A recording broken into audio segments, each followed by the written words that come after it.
Akalangu kano kasoma kwe kati. Go wenda muna Uganda ngoyagala enkyukakyuka. Mu Uganda yona gy'oli. Naddala abali okumpi Kampala mukono wa Kiso Ntebe. Olunaku lw'enkya osabiddwa okweyunga ku kibiina kya National Platform nga kiwaayo omusaayi eri etterekero ly'omusaayi ly'eggwanga. Nga bannayuganda bangi bambi bafuna obubenje, abamaama bazaala, abafuna accident, n'abantu ssekinomo bafuna ebironda eby'enjawulo ne bagwa omusaayi. Babeetaaga omusaayi mungi nnyo ate ennaku zino omusaayi gwa bbeeyi.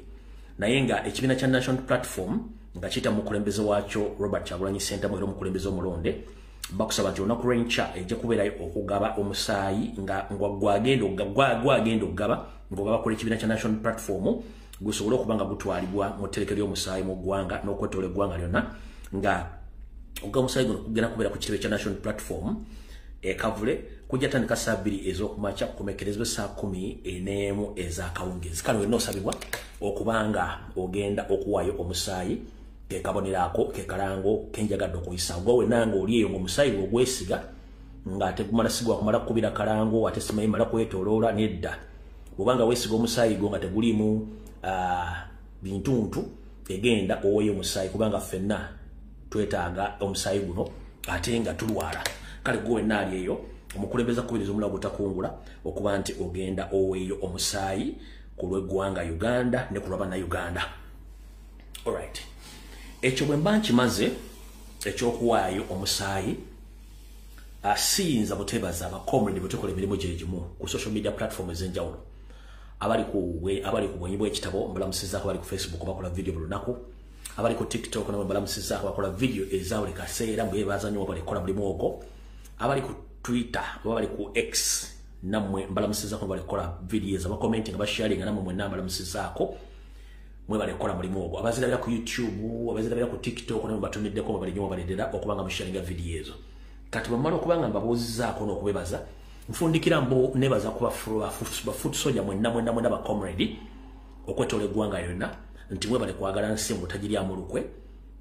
Ensi eyo tugyetaaga nga mukimanyi ffenna Bannayuganda kubanga twazwala mu nsi eyo ate ensi yaffe kitukakatako gikuuma manyi okutiisibwatiisibwa kungi okusibwa kungi nga ne bannaffe abamu bakyali makomera bala batulugunyizibwa naye ne mulaga omutima olwaleero gubaddeyo Kavule ne bibaddeyo olwaleero kubisabala kuwanula beach ne bibaddeyo ne temugwedde mu maanyi. Kale mwena abadde ku kitebe mubali nnyo balire ddala kubanga mukozi omulimu ogwo temujjanga okwo.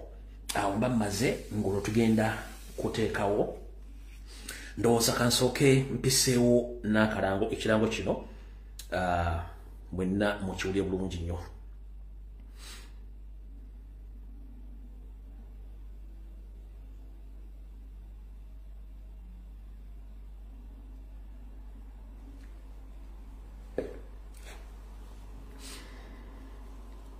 Njala tutwala obudde buno n'akaseera kano okubiikira Obuganda saako okusaba okuluma kutuka Ssaabasajja Kabaka omutegeeza nti twakuumye bubi mu kiro ekikeesezza olwaleero oba ku makya ga leero omu ku basajja enkwata engabo eyaliko sipiika w'olukiiko lwa Buganda omwami Nelson Kawalya Mukama amujjuludde olwaleero.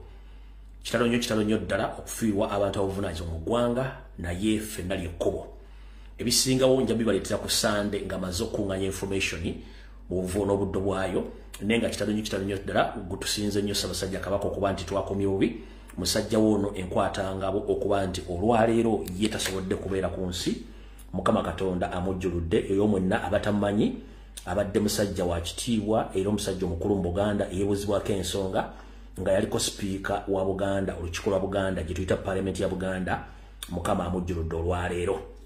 Kitalo nnyo ddala ate nga bambi ekisinga okukwasa ennaku nti ewiiki ewedde yennyini omwami ono yakuza kye tuyita anniversary ye ey'obufumbo emyaka 5 olwagivuddeko ate kano namugamba nkwetaaga okusinga abali ku nsi. Kale kitalo nnyo ddala okuba nti kitaffe oyo jjajjaffe Mukama amujjuludde kibi nnyo ddala.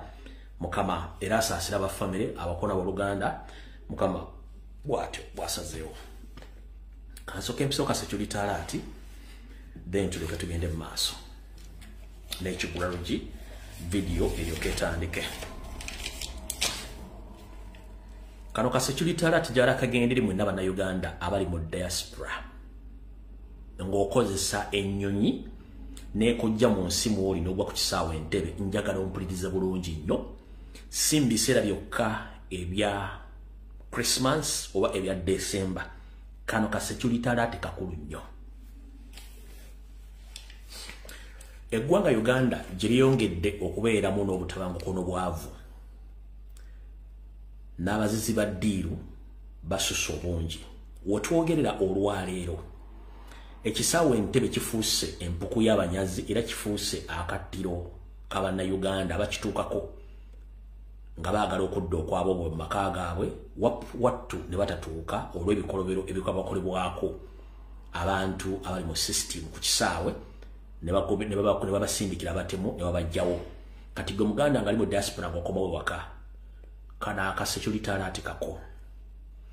Ngenda kutegeeza gwe wena ali mu diaspora ng'okomawo okukulya Christmas oba okomawo okulya olusooka omwaka oba olunaku lulala oba okomyewo Uganda.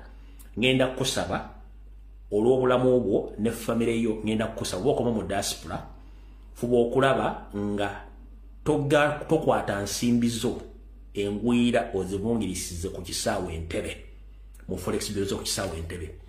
Kyabulabe nnyo okuvungirisiza ensimbi zo zonna ku kisaawe Entebbe, kyabulabe.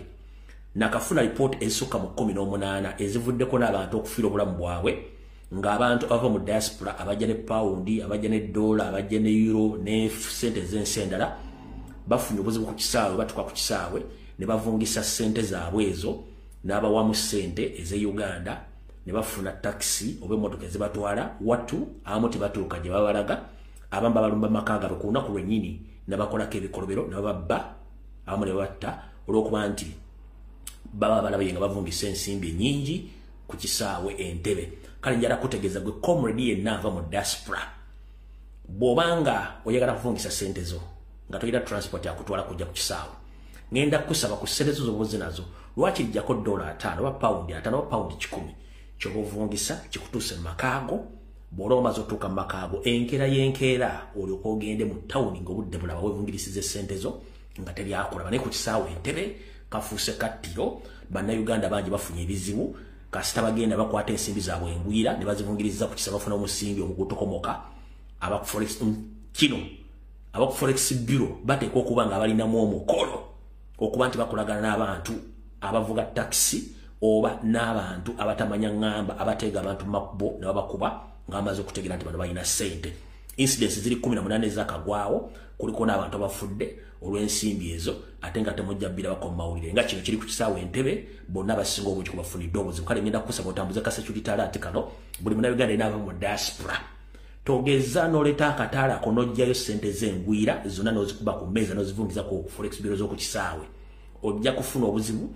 Ebisigaddewo embulire tefa yonna ebyange bibagambye n'abatawulidde empulukutu z'omusuta zigenda na migo mikka nze nkugambye bw'onooba ofudde tebagenda kuziika ttanda gye banziika ate ojja kuba tofudde mu kifo kyange kubanga nze nkugambye nti kisaawe Entebbe tekiri safe naddala mmwe abajja n'ensimbi engwira ne muzifungiza ku kisaawe.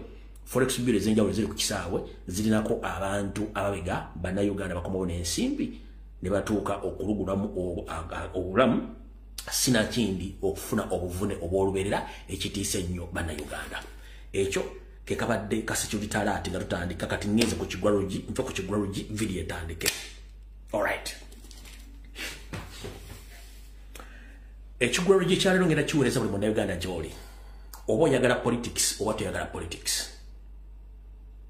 Nina abantu bangi bwe natandika okwogera ensonga zino ambandabanga atalina byakukola, abambandabanga alumba abantu naye nga ennaku zino abantu abamu bagenda ati basirika n'okusirika baali bannumba basirikire ddala olw'ensonga naddala bali mu diaspora. Wattu babadde mu diaspora nga bakola obusibi batuuka ewaka bagenda otuuka ewaka akomyewo n'omutwalo gwa $1 n'akola business within the period of 2 months 3 months business negwa sente ze nga tazirabako n'atuna ne byalina n'addayo Uganda n'alaga omusajja bye yayogera bituufu. Kati Bannayuganda bayigira ku kulabirako byakulabirako tebasobola kuyiga nga tebamaze kufuna kizibu. kati njala bagamba buli muna Uganda aliwa politics akwata kubata kwatako. Article number no ya constitution egamba power belongs to people. Obuyinza buli mbantu. Ebyo obufuzi bikwata kubanga ba politician yo managing ensimbi zo mu musolo gw'osasula. Bwazi minister managing bana azibba kitegeeza ababbigwe era olino zisasula. Teri agenda kulwanirira gwange eryo nti munna Kenya jalwane Uganda alwanirire eggwedda. Teri munyarwanda agenda kujja ku defendinga Uganda gwo ino obuyinza. Era gwo ino kwogera ku nsonga z'eggwanga Ssekinomu n'abalala. Bono sirika teri agenda kwogerera. Kitegeeza nti olina okusituka okozesa obuyinza obukuula mu ssemateeka. Oyogere ku nsonga z'eggwanga ezo. Yensonga lwaki abasajja bano batidde nnyo abaana ba People Power n'aba National Platform n'abaana ba People Power kubanga boogera ensonga zino okubatya kubanga bategedde amaanyi gaabwe n'obuyinza obubawera ssemateeka. Yensonga lwaki bajjawo sensitization ne bajjawo civic education ne bajjawo political education mu system ne ku university ne bajjawo ne constitutional studies olw'ensonga bakimanyi nti bajja ssuukusa bannayuganda. Kati ndi wano kutegeeza nti article number ya constitution ekugamba obuyinza buli mugwe teri agenda kulowoleza teri agenda kuteeseza obuyinza buli mugwe. Waliwo omwami ono akoze ka video kano kadde kalungi nnyo bwakutta abavubuka n'ababulira biki balina okukola n'obuyinza bwabwe mu ggwanga Uganda. Wonna w'oli muganda wange akoze ka video kano ng'obulira abaana bano ngenda kuwa eddakiika zange 5 n'obusekondi 4 nzanye akatambi kano kagende buli eri muzadde omukyala buli eri muzadde omwami bulunda Uganda yenna bye batwala ekyankwanzo basomesa obboozi obuwongo bikyamu si bituufu. Obuyinza buli muggwe wuliriza nnyo akatambi kano mu kiguliro gikyaleero nkawadde eddakiika 5 ne sekendi 4 okawulirize okasalemu okatambuze detyo okutambuze tandika video.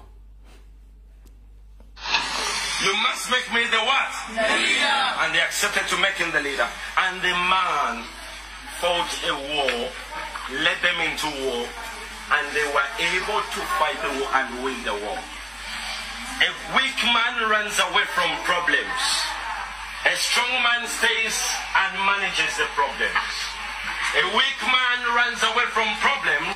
A strong man stays and manages the problems. A weak man runs away from problems, but a strong man stays and manages the problems. Can you say problems? Problems. Now, you are Ugandans. You are the hope of Uganda. Can you say, I am the hope of Uganda? I am the hope of Uganda. I don't hear you. I am the hope of Uganda. I don't hear you, people. I am the hope of Uganda. I don't hear you. I am the hope of Uganda. Speak louder than that. I am the hope of Uganda. Yes, you are the hope of Uganda. You are the one who is going to fix the problems of Uganda. You don't run away from Uganda. You love Uganda. You embrace Uganda. Because there is no country like Uganda. There is no country like Uganda. Is there a country better than Uganda? Is there a country better than Uganda? Is there a country gifted like Uganda? Is there a country blessed like Uganda? There is no country better than Uganda. There is no country. Every imperfection in Uganda is going to be fixed by you. Every wrong thing in Uganda is going to be fixed by you. Everything you see on TV that is not good, that they're talking about. How many of you see things that are not good in Uganda? Raise up your hand. Raise up your hand straight. I told you when you raise up your hand, you use the right hand straight. Straight, that's not straight. What do you see that is imperfect in Uganda? What do you see? There are bad roads. Bad roads. Very good. Thank you, sir. Yes, Benti. The parliament. The parliament. Yes, Abram. Corrupt leaders. Corrupt leaders. Thank you. Rubbish disposal. Rubbish disposal. Poor accommodation. Poor accommodation. Political infrastructure. Poor political infrastructure. High crime rates. Yes, sir. Police stations, okay? Yes, sir. Pollution. Poor housing. Poor housing. Yes, sir. Businesses. Poor businesses. Antisocial behaviors. Antisocial behaviors. Yes, sir. Illiteracy. Illiteracy. Yes, sir. Slum development. Slum development. Yes, sir. Increasing inflation. Increasing inflation. Everything that you see that is imperfect in Uganda is going to be corrected by you. Comprende? I am the leader the world is waiting for. I am the leader the world is waiting for. I don't hear you people. I am the leader the world is waiting for. I don't hear you people. I am the leader the world is waiting for. I am the leader Uganda is waiting for. I am the leader Uganda is waiting for. Even you in Tanzania, where are my friends from Tanzania? Where are you? Are there things you see that are imperfect in Tanzania? Yes, sir. Exactly. What do you see in Tanzania? Poor accommodation, yes, sir. Poor housing. Tanzania is waiting for you. Yes, sir. Comprende? Sir. No one is going to fix the problem for you. Louder than that. No one is going to fix the problem for you. I don't hear you. No one is going to fix the problem for you. Say it again. No one is going to fix the problem for you. No one is going to fix the problem for you. It's you. You are the leader the world needs. That's why you're in this boot camp. That's why I'm teaching you. You don't blame. No. You fix that problem. Some of you are going to fix roads for us. Some of you are going to fight corruption for us. Some of you are going to fight illiteracy for us. Some of you are going to be doing what I'm doing 18 years from now. You're going to be training those boys that will be growing up. You'll be telling them exactly what I am telling you. You are the fathers the world is waiting for. The good fathers, the good leaders, the good ministers, the good soldiers, the good policemen, the good infrastructure experts. You are the leaders. Comprende? How many of you believe that you are the leader the world is waiting for? Say, I believe that I am the leader the world is waiting for. I believe that I am the leader the world is waiting for. I don't hear you. I don't hear you. I don't hear you. I believe that I am the leader the world is waiting for. Bravo! Bravo! Assemble. Echo. Assemble. Alpha. Assemble. Bravo. All right. Chechibadde kigwaro gikyaleyo. Kati gwe nyaba ali eyo. Naawe seba ali eyo. Nga weesuudde gwa naggamba nti eggwanga terikwatako. Kitegeeza oli mpummoopu ate yakayinja. 100% you are responsible because you are a citizen of Uganda.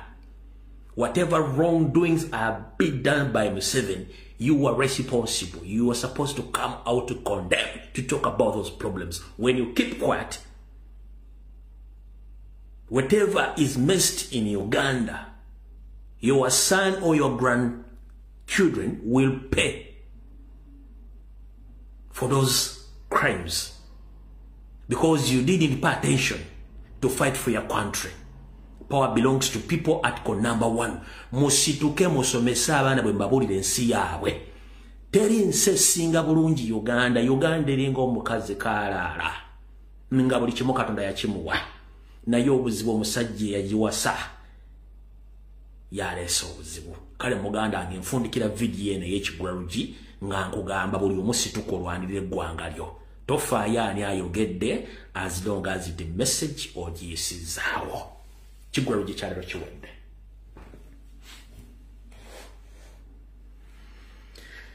Alright, kati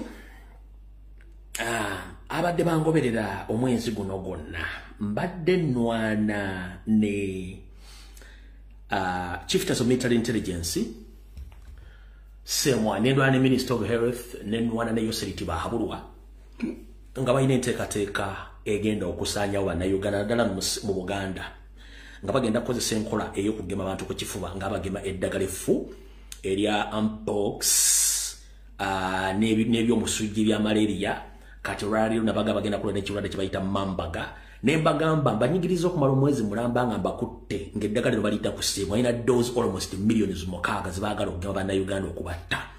Bagezezaako okugema abaana mu masomero era kyobula nti abaana balina ebirwadde bingi nnyo mu masomero right now naye era olw'okuba nti bagenda mu mbeera gye batamanyi baagala teekawo ekirwadde kyonna ekiyinza okubayambako nga senyiga 19 bwe yabako mu kalulu kali akawedde kati baagala kulyetinga issued one baagala kikozesa okusaba ssente zijja mu World Health Organization n'ebibiina ebirala baagala kulunja butwe bateekawo lockdown oba n'okufunayo ekintu kati era nga omuntu bana abantu boyogera ku kintu kino bakiwamu tena bakisirikira zibale teziri awo nga Dr. Ruth Aceng avuddeyo ayogera nti ekirwadde Marburg kyazze naye ate fun enough botuna Dr. Ruth Aceng yennyini mulwadde wa Marburg okusinzira bw'atunula amatama agamubuulukuse enviiri zidduse ekyenyi kimulinga olujja lw'essabo tategerekeka yenna alya wabalo Marburg ya muluma oba ki ekimuluma bwegeggwanga ddwadde abalifuga balwadde ebintu byonna bifu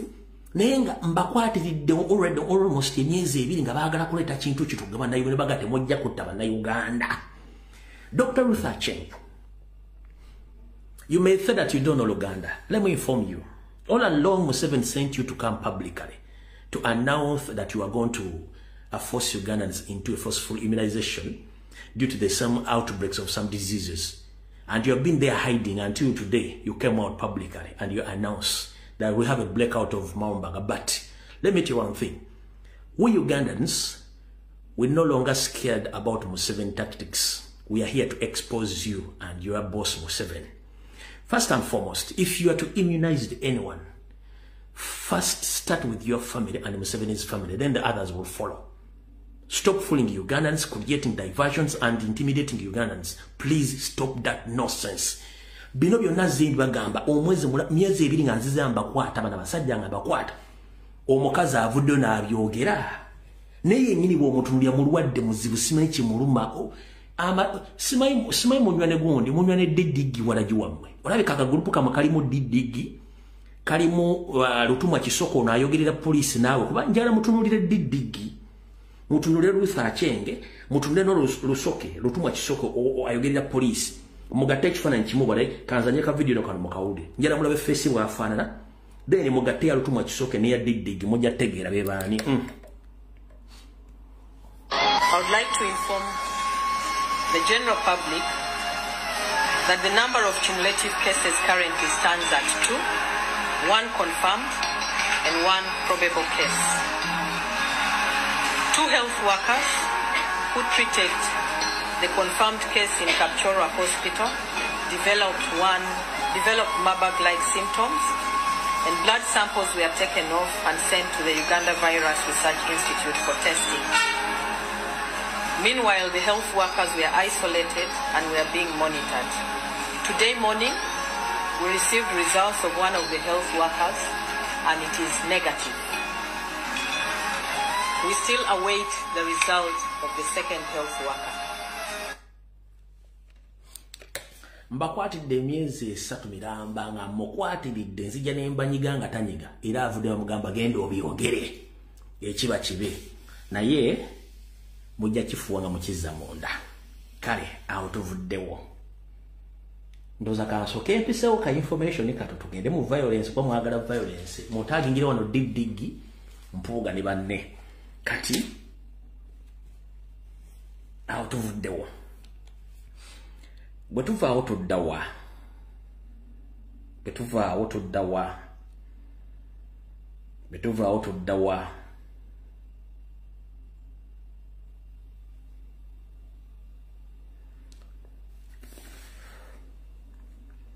zaka tusooke ewadde bapuuga yoke tugende mu violence gumwagala.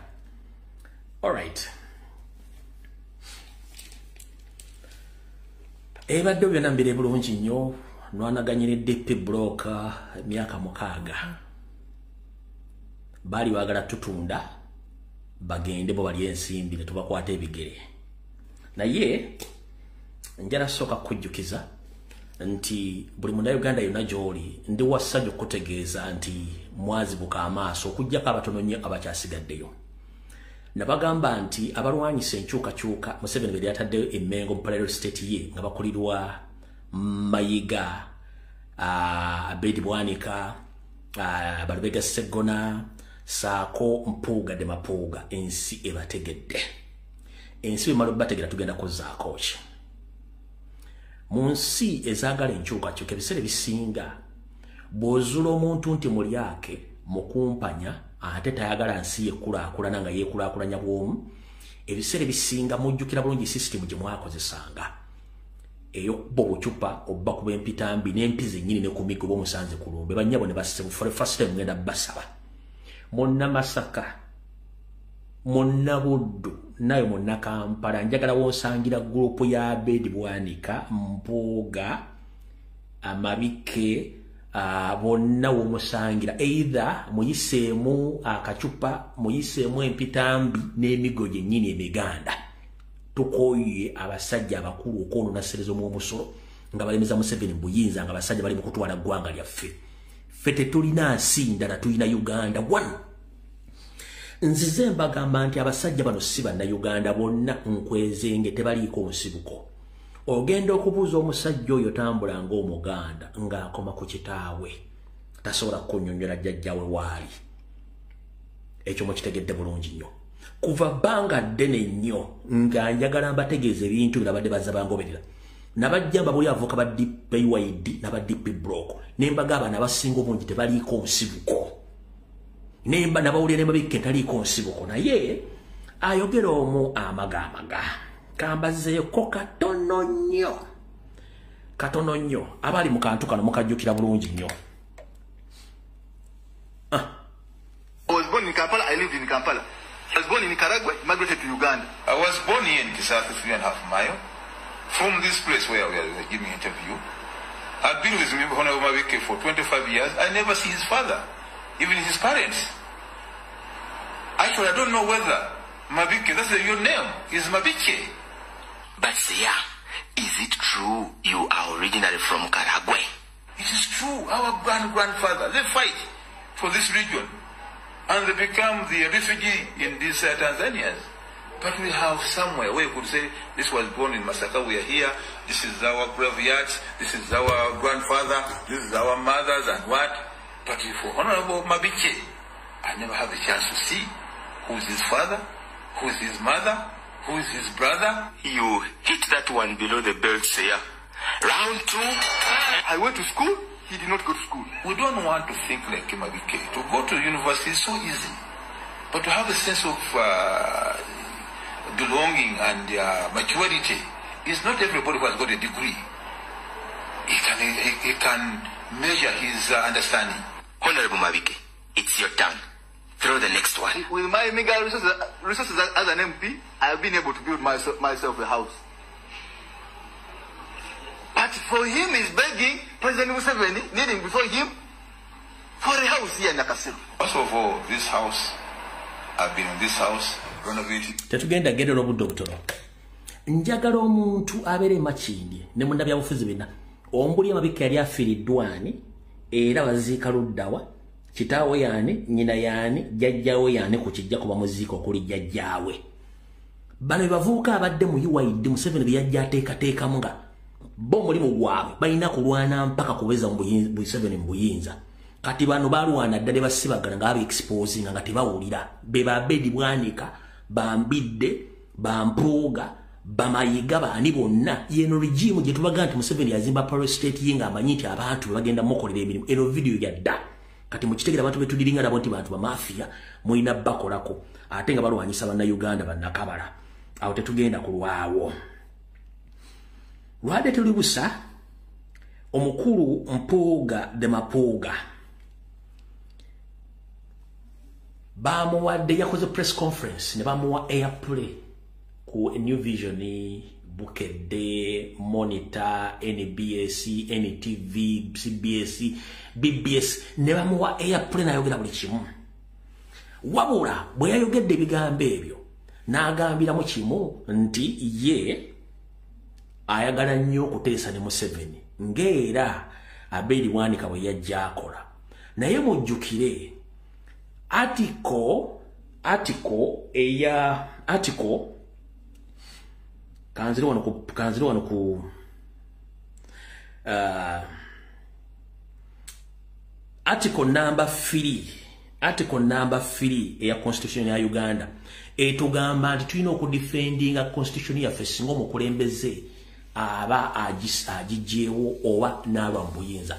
Tewali kawaayiro mu constitution ya Uganda keegayirira mukulembeze aludde mu buyinza kuteesa naye oba kumwegayirira ave mu buyinza. Article esoma nti tulina okukola buli kimu ekisoboka okulwana okujjawo omukulembeze aba yeerwisizza mu buyinza ng'asusse constitution kyegamba oba ng'amenye constitution.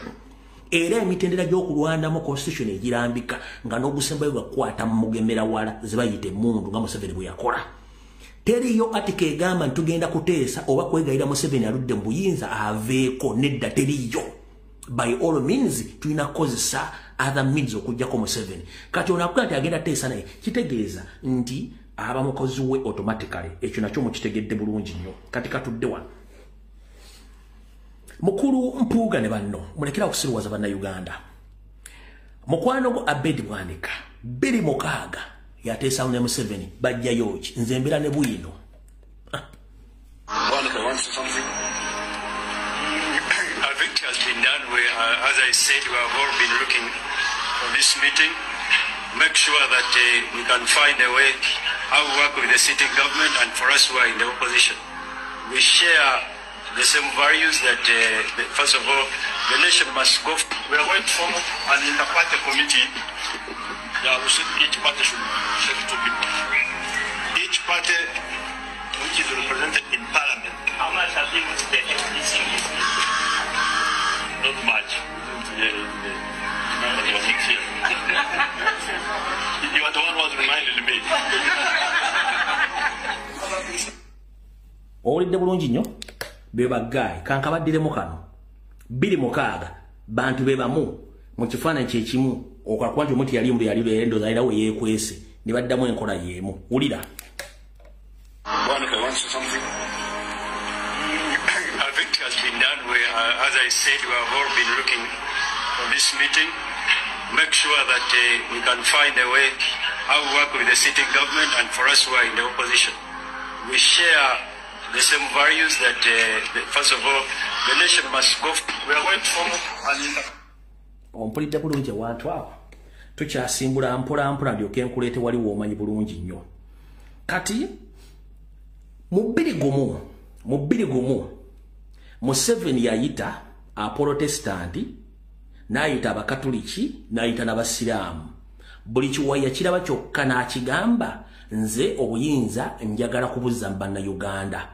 Naye buli nzikiriza njagala endeetereyo omukulembeze waayo gweyagala then tulyoke tukole kye tuyita final touches tufune omukulembeze gwengenda okuddiza obuyinza nze nkooyo obuyinza njagala bwawa. N'ayita enzikiriza zonna ne zigenda. Baamalirizanga Museveni kye yakola. Buli muntu gwe baaleeta Museveni yawaniriza amuwadde ekifo mu gavumenti obuyinza bwe yali asuubiza okuddiza bannayuganda n'abanga abwesigalizza. Kino kyanzijjukizza era ne kindeetera okuba nti abantu bayiba information okuba nti basirise. Honorable Sewunga akwatiriza ekintu ekyo.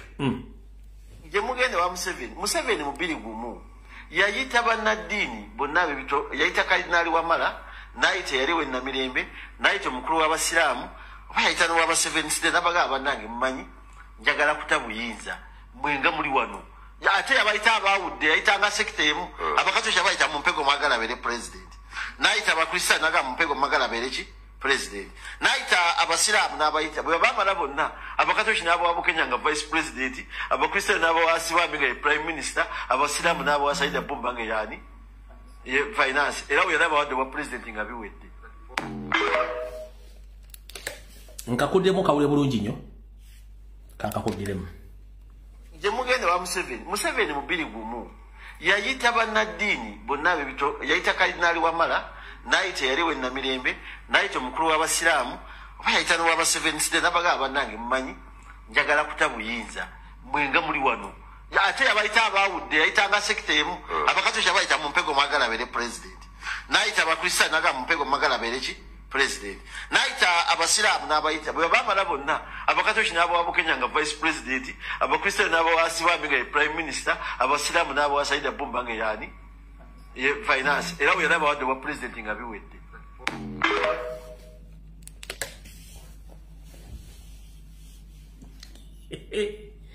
Kati bw'owulira abantu abo n'oteebuuza abantu bano bali ku ki then ojja kutya. Kati kyenjagala osooka owulira ebigambo bino omwami ono ng'ayogera.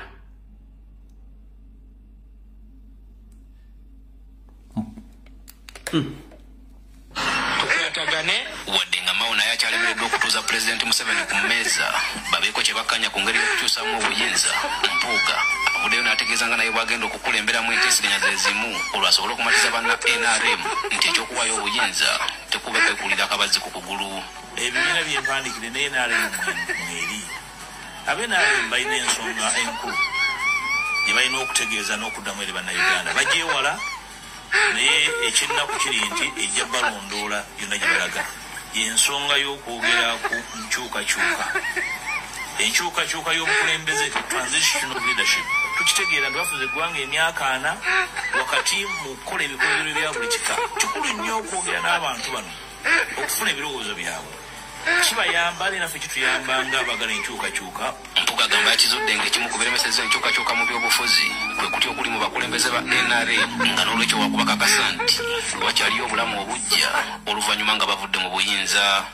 Twagala n'okwogera nabo mu ngeri y'enkyukakyuka y'obukulembeze. Abamu ku bo batambulira mu kutya olw'ebikolobero, obunyazi, otyobula eddembe ly'obuntu.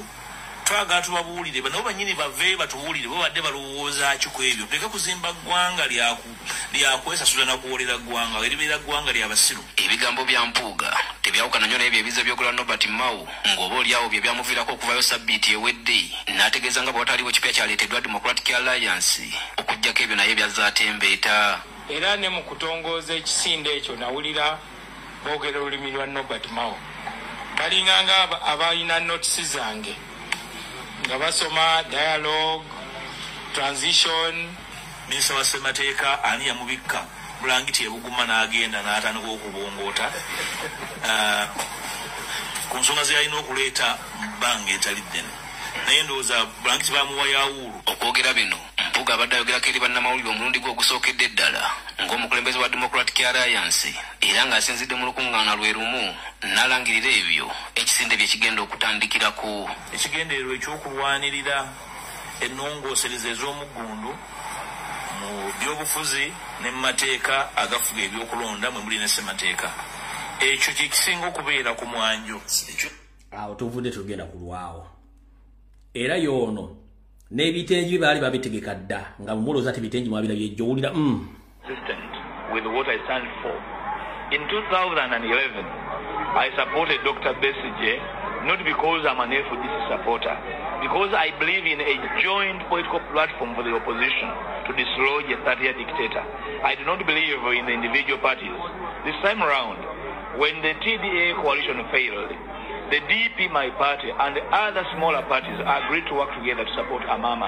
And I can never regret that, which is why, despite the blackmail from FDC, I remained consistent about my decision, and I thought it was the right decision. These people betrayed us.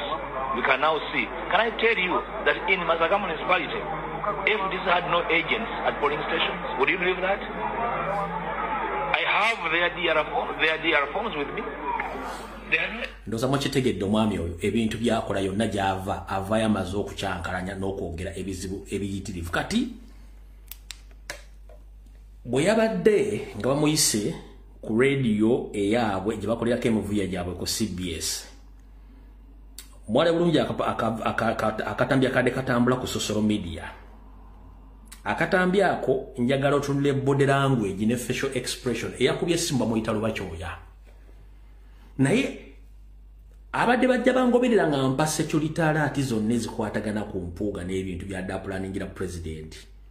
N'olwayo president amentioninze ekintu ekyo babadde ku end of the year meeting y'aba foot soldiers engeri ababakwatamu ku bizinga essese president ekintu ekyo akimentioninze nenga najja byonna mbyogera information nga njiwa gayo ono.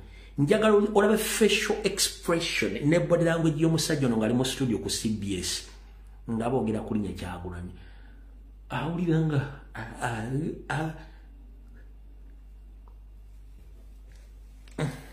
kano n'ebigambo ojja buulya lwakyo byamwe nenjagala otunule omusajja face n'engeri gye yeeyisizaamu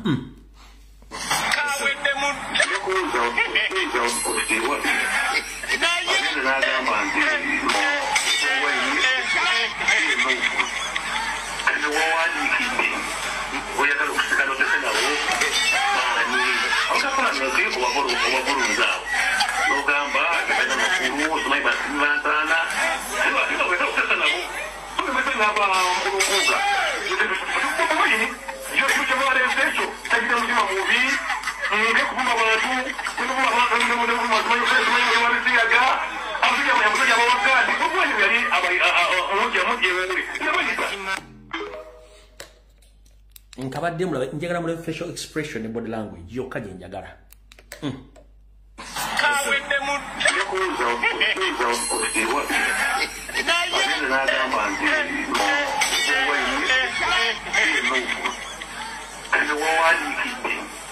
oyagala okusikana otesenabo abakakula nokeko obabulunzaawo nogamba abaina makulu osumayi bantaana okutesenabo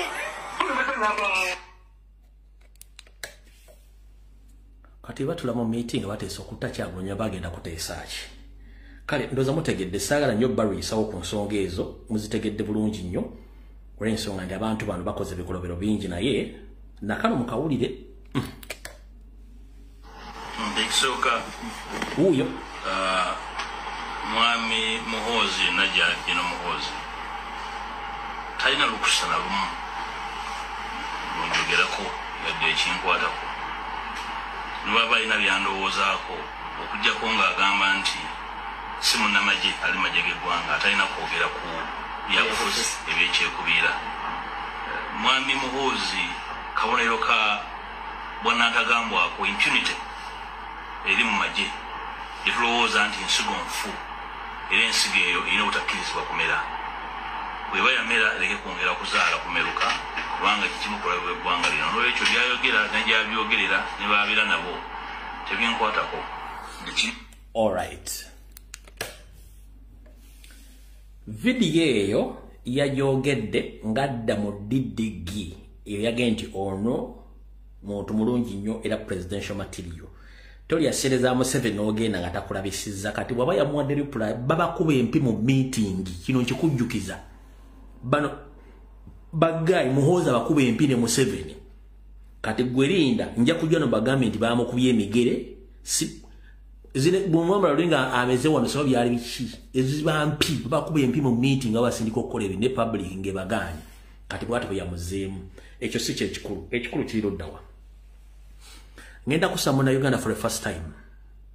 We made a mistake, which mistake we don't blame anyone. We don't blame the president, Robert Kyagulanyi Ssentamu. We don't blame any person in Uganda because we hope that the time these gentlemen, they came to join national platform, we thought that they changed their minds towards the liberation of our country. But unfortunately, they can't change because they have hidden mission that they are working for Museveni. For the first time, I'm here to tell all Uganda, to inform Ugandans that please let us try for the last moment to remove Museveni from power because now we know who is who in this revolution.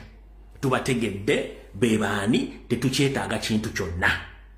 Era ngenda kusaba nga nfundikira mu kanyomero kano.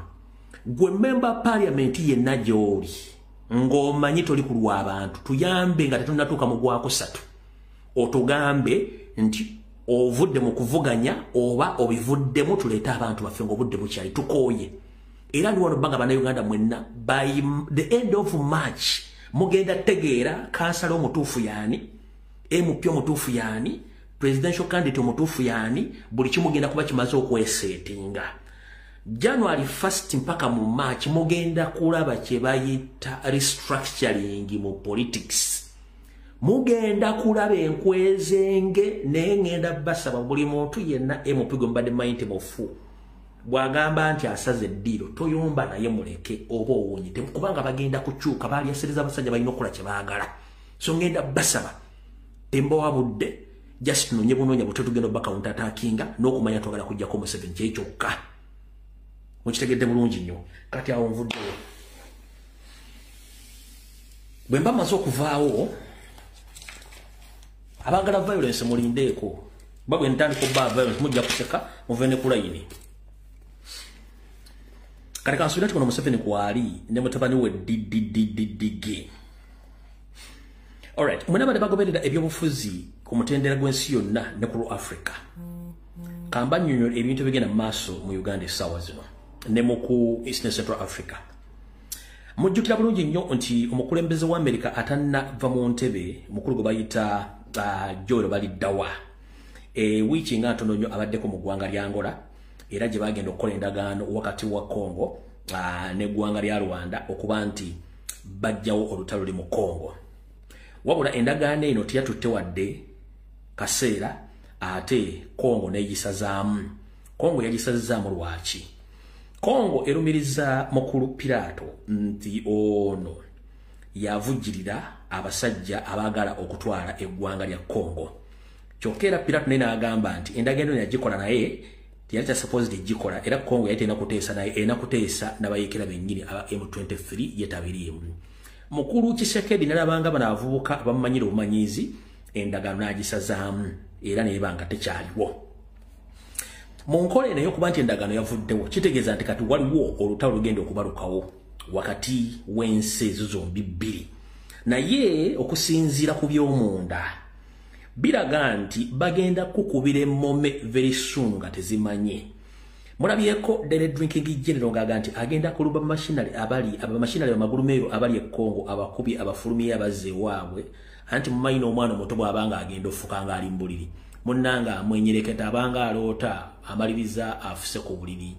Ojje wegendereze nnyo omwana omuto nga ali mu buliri olumu bw'aba aseka nga amwenyereketa bwana batayogera na bamalayika aba awoomerera ng'agenda kufuka. Kati ne Didigi bwe yakoze tweet ye byayogera kuba ekibagoba kinene nnyo.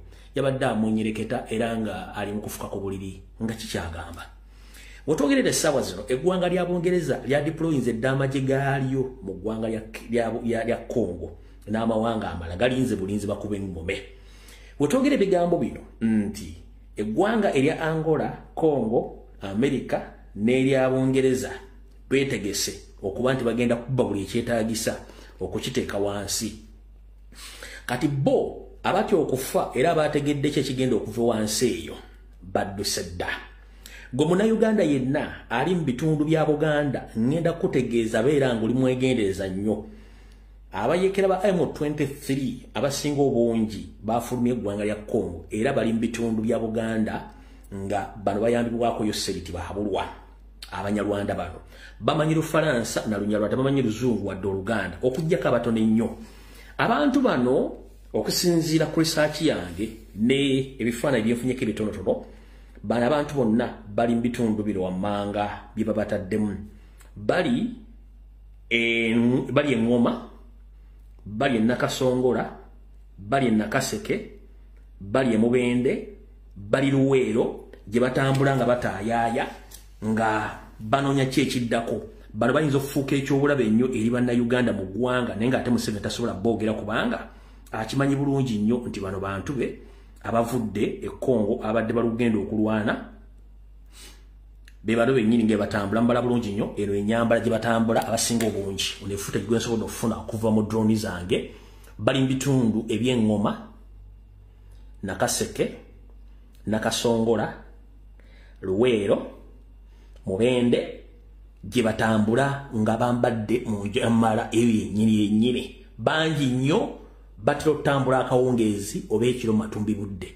So baganda baffe bonna bali mu bitundu ebyo mwegendereze nnyo abasajja bano bali mu bitundu abavudde Congo bali mu ggwanga erya Uganda batambula. So mutegedde bulungi nnyo nti M23 eri mu Uganda. Ate era mu nkola y'emu omwami ono bimwononekedde nti ne obutabanguko oli mu maserengeta ga Sudan obutabanguko buno eggwanga erimu obutabanguko nga waliwo ebiwayi ebirwanagana nga si bya Museveni ate nga biri most likely okutwala obuyinza. Kino kiyinza omuviirako obuzibu era okufiirwa eggwanga lya South Sudan ng'abadde ali controllinga. Mu nkola y'emu mwalabyeko era Didigi ng'agenzeko mu ggwanga lya Ethiopia ng'agenza okwogeramu n'omukulembeze wa Ethiopia naye ng'ate jjukira okusinzira badde bajja bangobera badde zinjapa information eyafulumako ne ku Al Jazeera ku BBC ne ku CNN nti eggwanga lya Ethiopia lyategeera nti Museveni yali emabega w'abayeekera abali mu Tigiri abatigiri kiriyo mamboka ga Ethiopia abali baagala okuwamba eggwanga lya Sudan.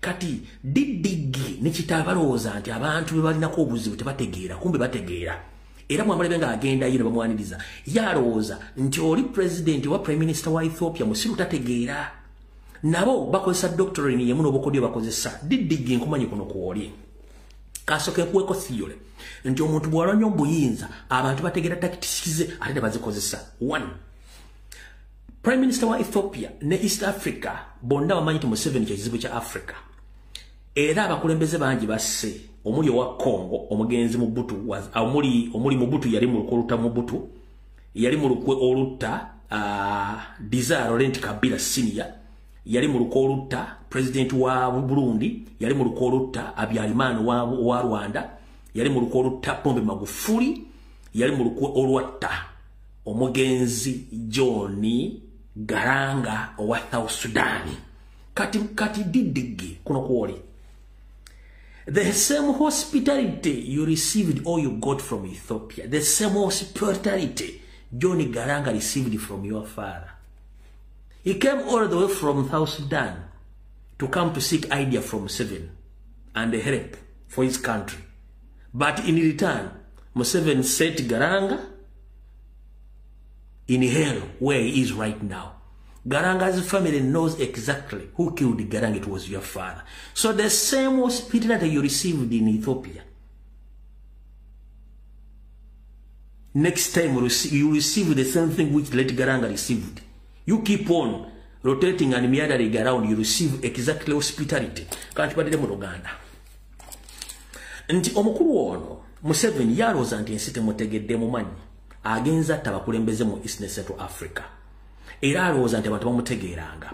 Mbategeeza nti kitabani kikyaddeko mu Ethiopia nga kigenza okulaba omukulembeze waayo naye nga jjukira ennaku zino n'abanyarwanda abali mu Tiguli. Jjukira Tiguli wali abanyarwanda naye nga ba Ethiopia abali baagala okuwamba gavumenti nga Museveni yabawasa nabaga ebyokulwanyisa biyisanga South Sudan bigenda mpaka Ethiopia. Kati omwami ono yalowooza tebamanyi mize gyabwe. Wabula bwe yagenze bamwaniriza naye ekinaava mu kumwaniriza bw'ati mu nsi z'anaagenda bajja mukola kye baakola Garanga. Museveni kye yakola Garanga kyembadde ngezaako mugamba hospitality kitaawo gye yawa Garanga n'amutta naawe gye bagenda okuwa nekyetaawo very soon wait ate nga kijja kubanga ekibagoba kikulu nnyo katuza mutegedde bulungi nnyo. So mwenna abadde mu bitundu bya Nakaseke bye mbamumenyedde mbere very sure nga mukuuma ebintu byammwe n'obulamu bwammwe. Abasajja bangi abayiriddwa eyo nga amaze okugobwa e Congo. Awo tuvuddewo. Nsokere luddawa. Kati Bannayuganda neno message njagala ebe loud and clear. Abasinga obungi mwali temumanyi nti abatufuga Banyarwanda era nga temukimanyi wabula kyemujje mu kizuule. Beetuma nti Banyankole n'amanyire beetuma ga Kinyankole but nowadays batandise okwejjayo mu magye mu poliisi mu bitongole buli kimu kyonna ne mu gavumenti na buli kimu bejjo nti Banyarwanda. Wabula intentionally bali mukola ekintu mwe kyemutamanyi nti watwala eggwanga lyammwe babawo obusente ne musirika temwogera ku nsonga zino babatiisatiisa. Meeting zituula buli kaseeza Abanyarwanda okulaba bwe bagenda okumanikingamu okutwala eggwanga Uganda. We twogerera olwaliro meeting zitambudde mu bitundu bingi nnyo era nga wabaddewo ne meeting etudde y'Abanyarwanda ng'egatherings wali gwe bayita ku Land Star. Batudde ku Land Star nga batudde olwaliro nga badde boogera ku nsonga bwe bagenda okutwala eggwanga. Mu mulimbi w'ojjolo muli mu kibaba ne batudde bateesa batye batwala ettaka lyammwe bwe batwala eggwanga. Saasobodde funa audio kubanga si byangu nnyo nfunye footage nga tali mu ddoboozi. Baba batudde Banyarwanda mwe mutuula ddi muteeseza eggwanga lyammwe.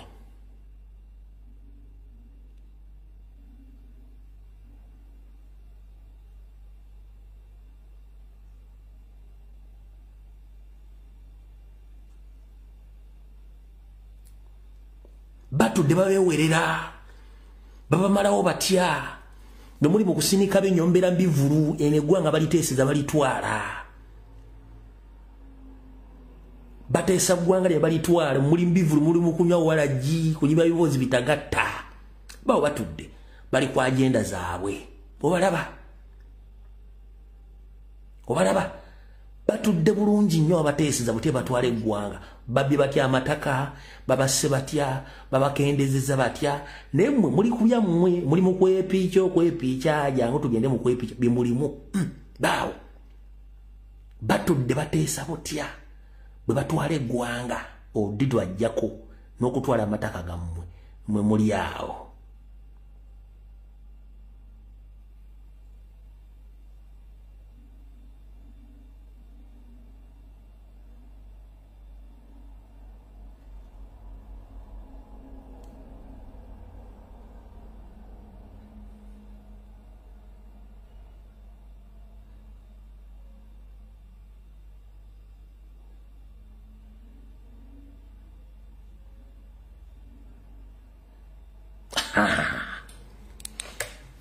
Botujano kwa mwati awa tebaina byakola kati awe tutuuse kati bwetutuuka awo mutegedde bulungi nnyo violence agenda tutandika kati tutandikire luddawa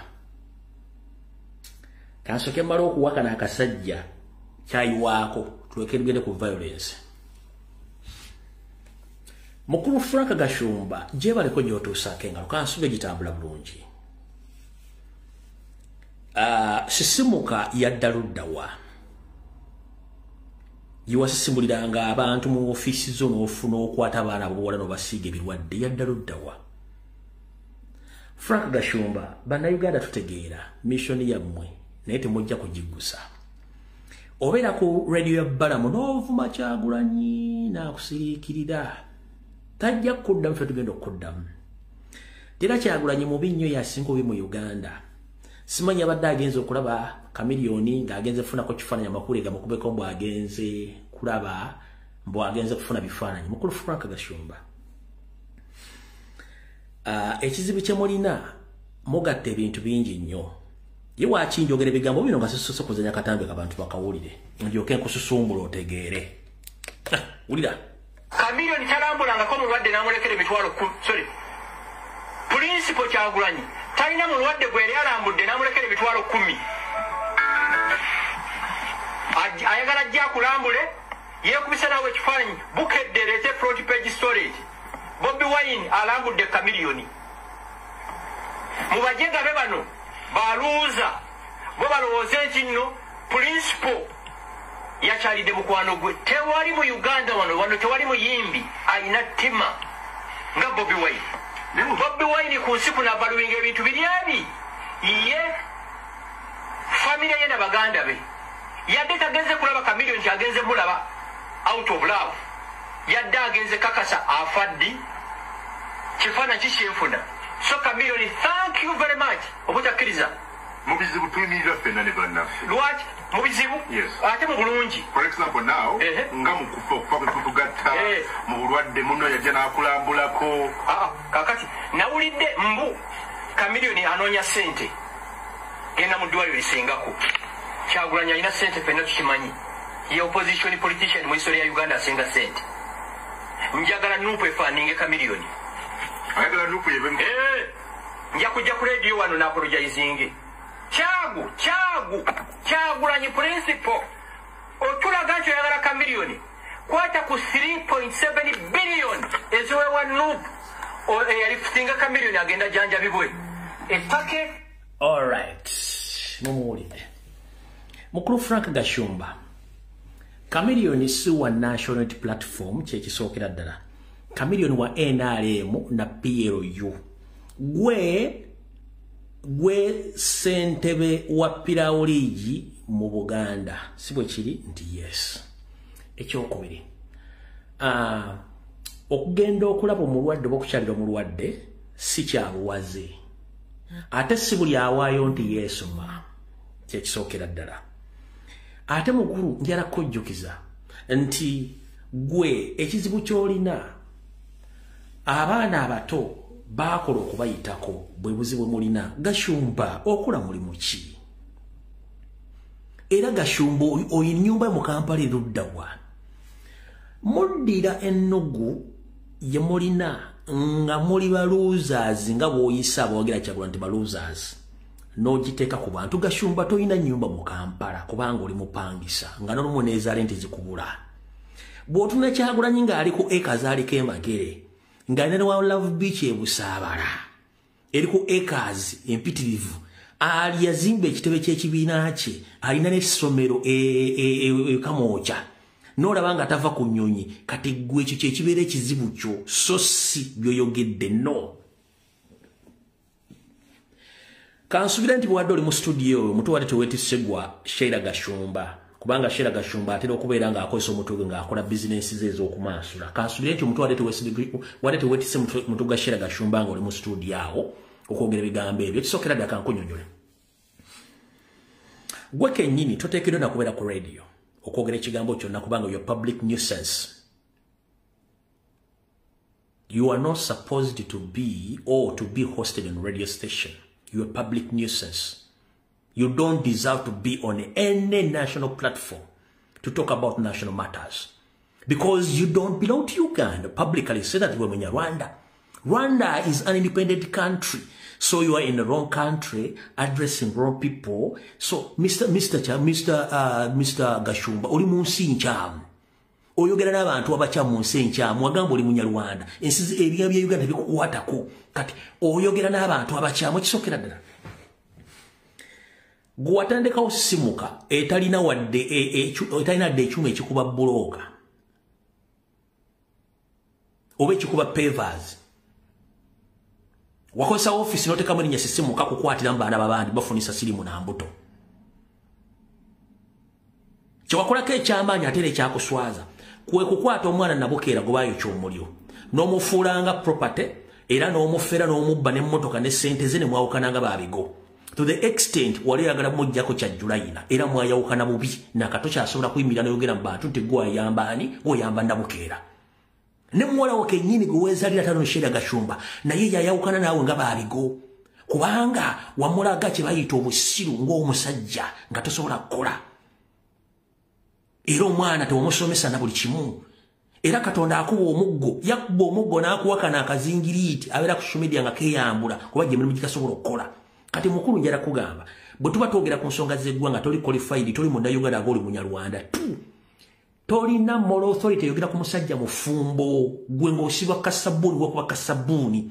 Tolina moral authority yogera ku musajja alina amaka ali well established nga tolina maka.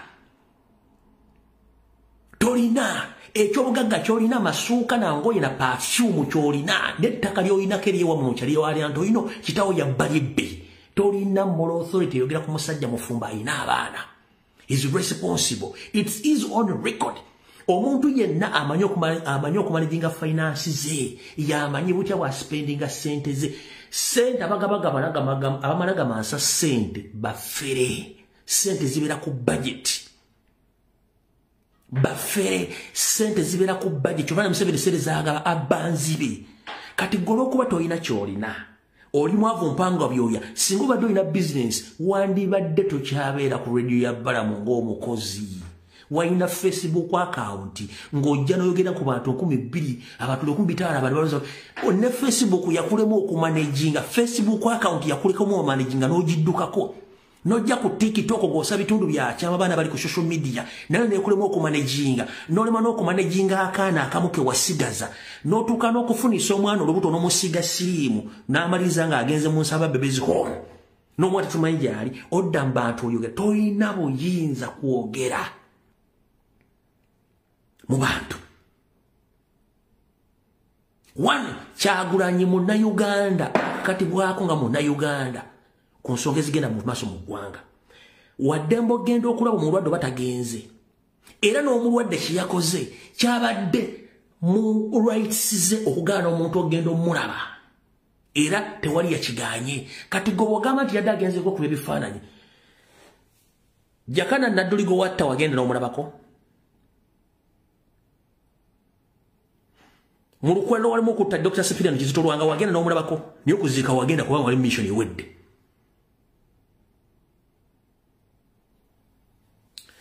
Gwe musajja gwe genda mpola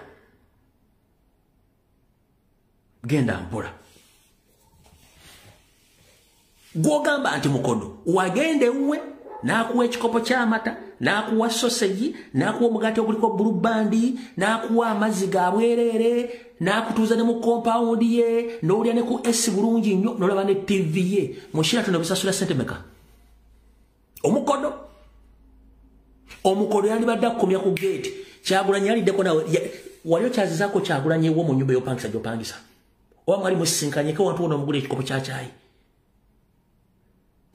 yakuyita mu maka ge n'akukyaza n'akuliisa n'akunywesa n'akutuuza ne mu nnyumba ye n'olaba ne ku TV ne munyumya emboozi ye mukodo wali omuwadde ki ekikutaana kiri bwe kityo gwe n'ensereko wano mwali muzze kubala ddiiru mukulu omusajja nga tali mbya ddiiru n'azivaamu wano ladies and gentlemen bategeeze nsereko ne nono ono kasabuni kibolanya kyagula bagendo munyi enyambati simu wangu wakuteeka mu kodi mbwate kati tukole byobufuzi byokufuna sente ekyo ne kifa kati kyebasinga obutamwagala kundi yagano genda mu ddiru zaabwe Frank Gashumba kankubuulire ekibiina ekiriidinga mu opposition kifuna sente buli mwaka buli budget esomwa eziddukanya ekibiina ekyo si za muntu era kyobula nti balina okukola kyetuyita balina kyetuyita embalirira y'omwaka ogize mu paliamenti. One, DP yafunanga sente ezo nga temwagibuuza. FDC myaka 10 ngefuna sente nga temwagibuuzanga nsaasaanya na nyingiza. Lwaki NUP emyaka 3 gimulemeddeko? Wali ulide Auditor General ng'agambye nti National Platform yatuleetedde ensaasaanya sente ezo. FDC ina kitebe kirirudda ku myaka 2 gyamalanga yeridinga. DP ku myaka gyamalanga yeridinga kitebe kiki yazimba.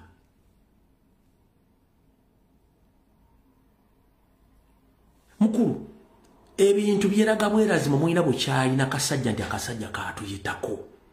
Ate nno kankujjukiza Frank Gashumba ne banno. Omusajja ono yayimbanga ennyimba ze naye yali yeeyimbako ng'ayimba n'ebinajja. Kyagulanyi yali yeeyimbako ng'ayimba n'ebinajja. Mwena amanyi nyimba za president yeeyimbangako n'ayimba ne ku bantu nga Gashumba.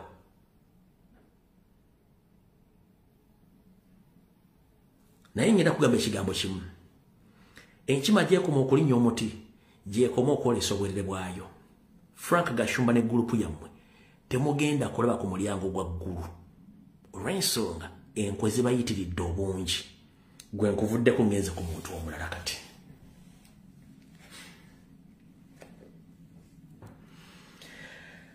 Didigi, how are you? Daily Drinking General Muhoozi Kanyarugaba. Tweet zo twazire bulungi nnyo. Ng'oziwandiika wagambye bw'oti. Violence atandise. Kabobi tries to pretend that he is Bob Marley's successor. First of all, Bob Marley sang a legendary music. Bob Marley was handsome Munyankore. Those whose teeth were organized, Kabobi's teeth are disorganized. Sibe wandi siyagambye. Ndi Bobi Wine agezaako nnyo okuba nti yeefuula omugenzi Bob Marley ng'omusikawe. Naye mu kusookera ddala mbu Bob Marley yayimbanga ennyimba ezigenda okubeerawo ez'olubeerera ezimulaga nti yali kafulu. Era Bob Marley yali musajja mulungi nnyo ng'era Abanyankole n'amannyo gaabwe. Yali musajja Munyankole ng'agaabwe ag'Abanyankole, amannyo gaabwe ag'Abanyankole. So si Kyagulanyi agatali mateeketeeke bulungi nnyo. Kwe kuvunula kwa tweet gye yakoze. All right. Amukulu Muhoozi Kanyarugaba.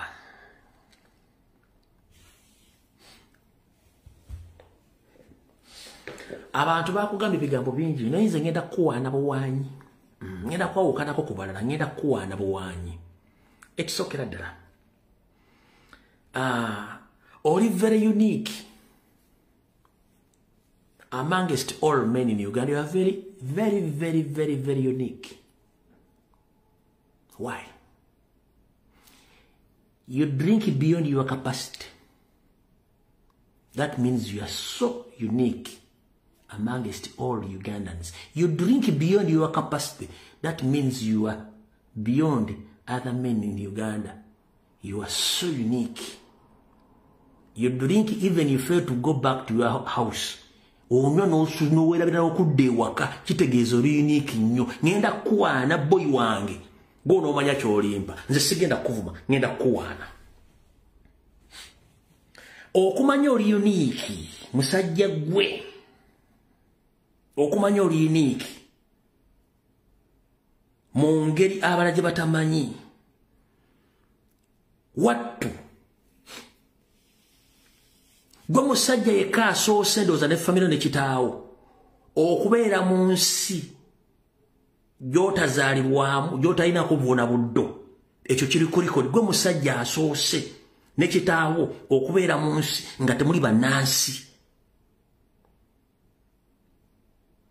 ne famire yo yonna.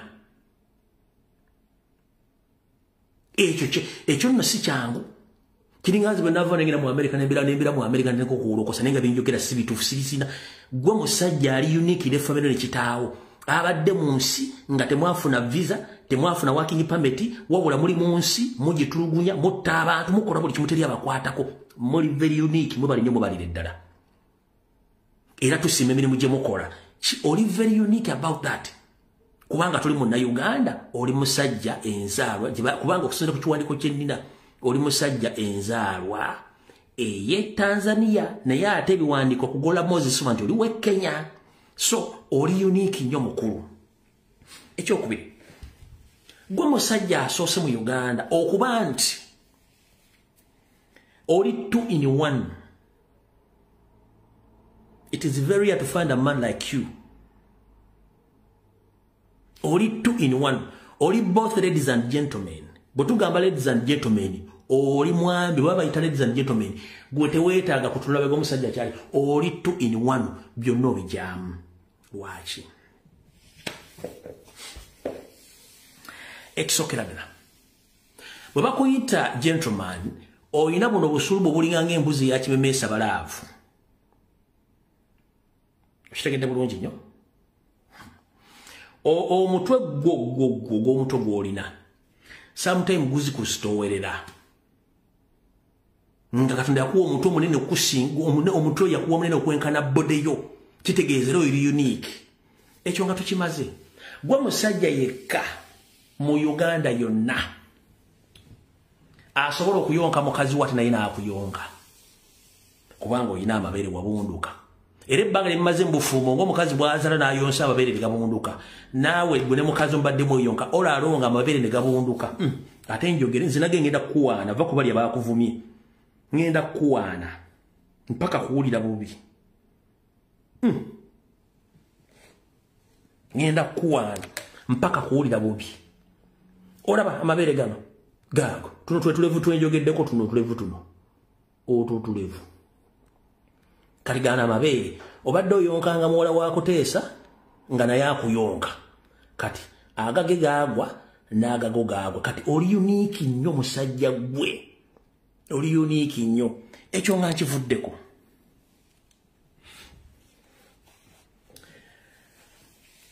Wali oyimiriddeko mu mmira ng'oli bute. Naawe ne weetunuulira ne weetyamukko. Ebitone Katonda bye yakuwa mu mubiri gwo. Gwe musajja omu ku basajja abalina hips. Ng'olinga zino ente zinusubulayo. Olina hips bagayita makudinezi baziyita hips. Gwe musajja omu ng'otunde amaye abantu abasinga obungi nga bali mu bisenge byabwe bejjamu engoye n'amirira mu mmira n'agira kana akasige n'agira bw'ati n'ejjamu obuyonjo n'ekuba make-up n'atunula ku kifaalaga kyekyo. Wali obaddeko mu mmira ne weetunuuliramukko engeri gy'ofaanamu. Muhoozi.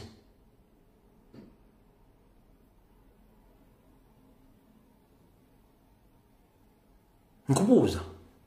Wali otunuddeko mu mmira yo n'otunula ng'oli bwereere bukunya nga bwe wazaalibwa. Mukama akuwa omukisa gwali okikozeeko. Naawe nkimanyi nti weetya bwe weetunulako. Kati omaze okwetunulako. Oli 2 in 1.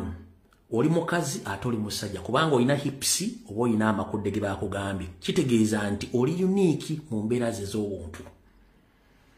Ekirala, taatawo oba kojjaawo oba anko taatawo muto Museveni era yakubuliddeko ekituufu ekikwatako nze nkudda mulundi gwakubiri. Naawe kennyini waliwo olunaku lumu wategeera nti Museveni yatta nnyoko. N'omulubako mu State House Nakasero omukuba amasasi akonnyonyi lwaki yatta nnyoko. Katoleka nkubule lwaki yatta nnyoko. 1. nawe otula ne wetunula n'ogamba naye Museveni yanzaala kweri ekituufu kiri ni Museveni si yakuzaala oli mutabani wa Sale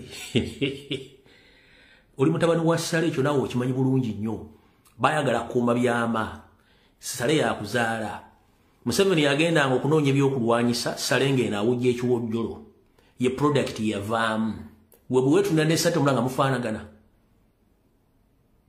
ekyo nayo teyakikubuulira oli very unique nnyo abasajja babiri abooluganda bamanye ekyama nti ono mwana wange ne public emanyi nti mwana wa gundi gwe tulanga batunula nnyo ofaana nnyo Sale okusinga Museveni ekyo nanyo olwekitegere nti oli unique nnyo ekyo nga tukimaze wayogedde kumannyo sorry nti amannyo ga Kyagulanyi gali disorganized mu muli Banyankole amanya agamba gali organized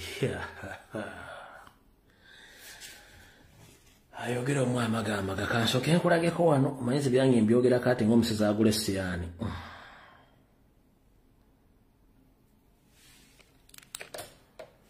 oye taatawo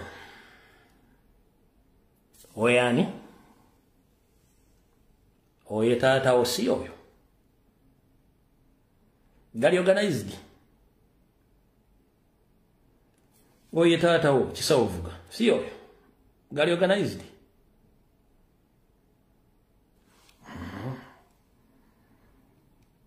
Kadone anko gali organized Uita tata gali organized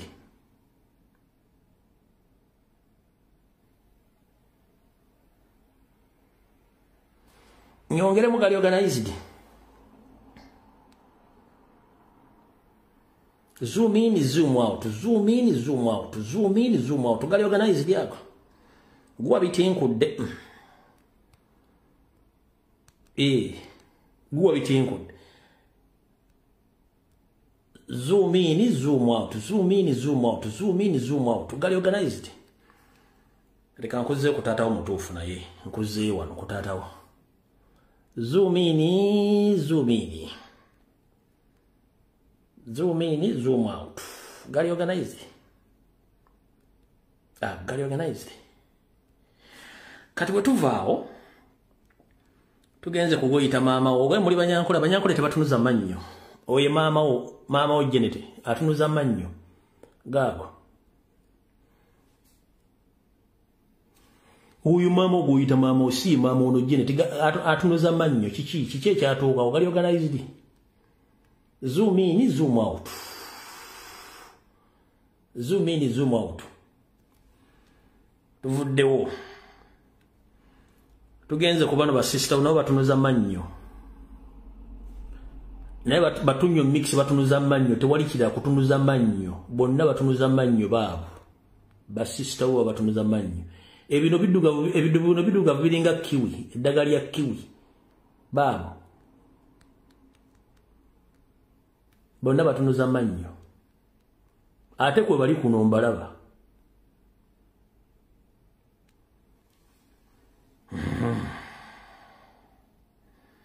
No, ole mukazi we yennyini. Oye mukazi wo. Zoom in, zoom out. Amanyo gabalingango agabo no bumese busite boni gaga. Ogwa bitinkudde. Oye mukazi wo wa diddigin. Amanyo galaba. Gaga. Ogwa bitinkudde. Gago. Gago. Kati mukuru njera kugamba ekigambo kimu fe Bannayuganda twali tubawa ekitiibwa nga tulowooza mutegeera naye bumugasseeko ogwagala okumanyira n'okuvuma kubanga kitaawe yasinga okuvuma fe tujja kuba tubawaana fe mu Buganda bajjajjaffe kyabateekesaawo ebika kwa butazaalanganamu na kufuuka bintu bitategerekeka kati mwe ekizibu kye mulina mwezaalangamu oba muzaalangana mu bantu bamwe mufaanaganya omusaayi kwe kuva mu product ezo kati ngenda kugamba ekigambo kimu bw'obanga ogenda okuyingira entalo z'okwagala okujerega oba okuvuma tokikolanga mulina ebintu bingi nnyo ebyokuboogera ku famire yammwe bingi nnyo era tokidda kolanga tweetizo olumba America niyo okulumba omuntu munna Uganda indiginansi nakabala ku figure za mwezo eziringa ensawo za pambe enjikemu eziringa ensawo za pambe enkubemu enkuba ojja fune abaana bajja kuba walevu kubanga abaana bakoowu olidde mukulu toddamu kukozesa kintu kyonna ng'ovu in fact mwe temusobola kuvuma kuba kati wanyiize dda okuva jja abaana bakuvuma wanyiize dda nkimanyi kati olina obusungu bungi nnyo olina obusungu bungi nnyo naye ng'ate ffe tukuvuma bintu bituufu biriwo mwe mutajja kutegeera ekibagambisa ebigawo bino kuba teri muntu yali yagadde kulumba oba okuvuma singa wali tovumye naawe naye kasita wagenda nti amanyo gali disorganized tewasose kutula familia mu biki kyemulina kizibu kyemulina wano mulina ekizibu kya body shape mwakulanga emulaba mulina ekizibu ky'amannyo mutunuza amannyo mulina ekizibu ky'omutwe emitwe mikalu kati okwongera n'okujjukizaako mukulu sooka onalayizinge dente formula y'abasisita bo eya nyoko ya spending millions of money okugenda e Bungereza kubasawo okukyusanga amannyo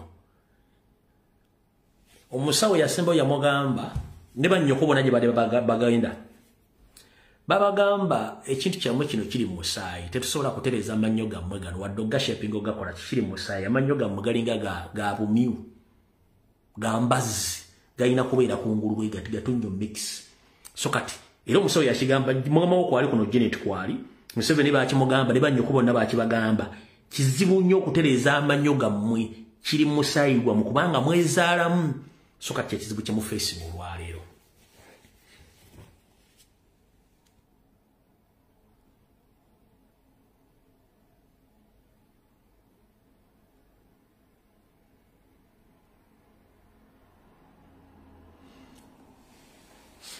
kati olw'okuba nti gwe kennyini nkugambyeko otunula mu ndabirwamu toyinza kwennyonnyolako gwani very soon twandiwulirako nga bakukoledde endaga teri special nga n'ebigere bifuuse ebyannamansa saana very soon nkiddamu very soon twandiwulirako nga bakukoledde engatto ya nnamansa saana olw'okuba nti omubiri gwe gutransforming ogenda mu kintu ekyo bana bagamba sera cow and educate cow mubeera ku mata mubeera buli kimu kati omubiri gutuuka ne gwekyanga very soon ojja kuna bakoledde engatto nga yabannamansa saana ng'eno nakyo kijja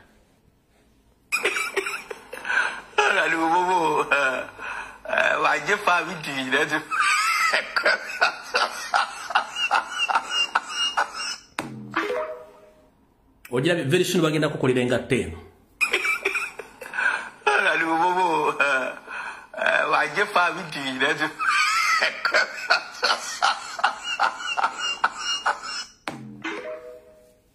Mahozi very soon bagenda kukolera engatto eyo girabye ng'omubiri gwe gukyankalanye kubanga pressure ina nyingi eyo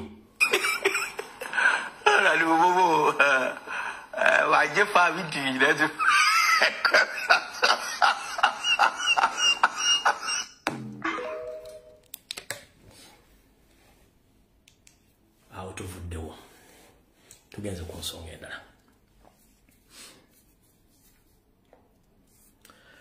twolekera omwaka ogujja ogenda okubaamu okulya n'okukomba essowaani wabula njagala muwulirize wano bulungi nnyo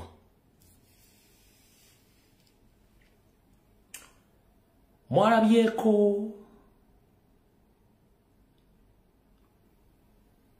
omulamuzi ng'agamba nti tebagenda kuddamu kuwa muntu yenna bbeeyo mu kooti kambasomera akantu kano njagala no mukwatewo bulungi nnyo era mutambuze information eno njagala kana akantu mukakwate bulungi nnyo kengendo basomera mukawulye bulungi nnyo omulamuzi ono bwe yagambye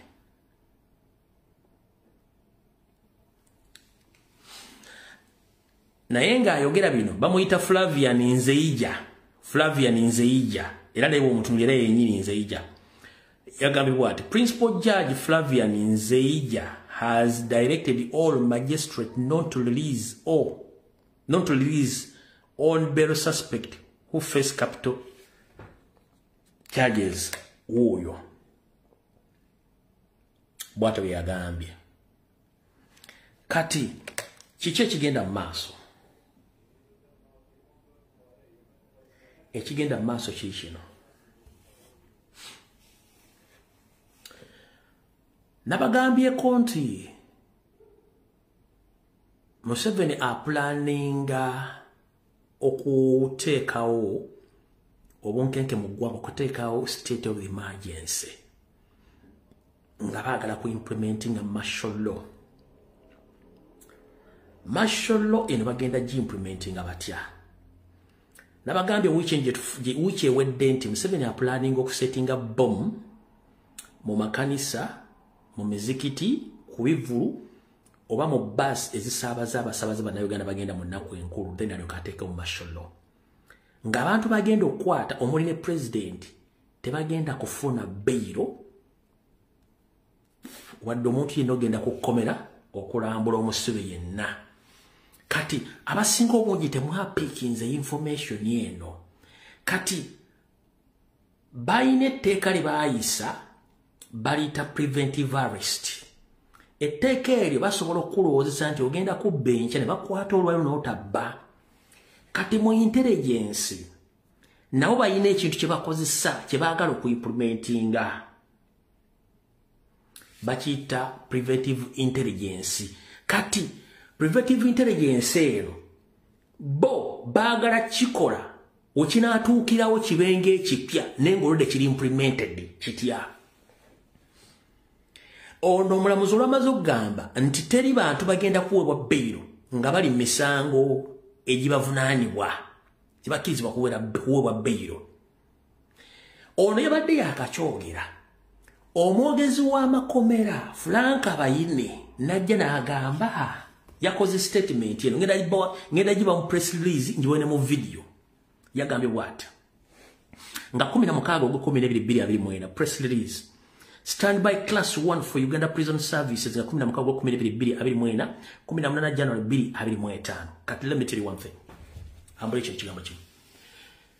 Njagala bukyanga tofuna independence mu 1962 ombuulire olunaku lumu gavumenti yonna yavaako neya Museveni eriwo nti baali bayisizaako ekiragiro kye bayita standby class 1. Nkuwadde eddakiika emu komenti nga kono mukyala Nanyonga abalala mwenna abali kukuna bansinga emyaka n'abali baddewo njagala mumbuulireyo standby class 1 yebera level esembayo ku ggwanga nga ligenda okutuukamu ekikolobero ekinene either natural disaster oba kudita oba ekintu kyonna nga tekigenda kutukwata omuntu yenna omunene gwe baagala oteekayo nga n'amakobe bagenda gasiba nga teri muntu agendayo.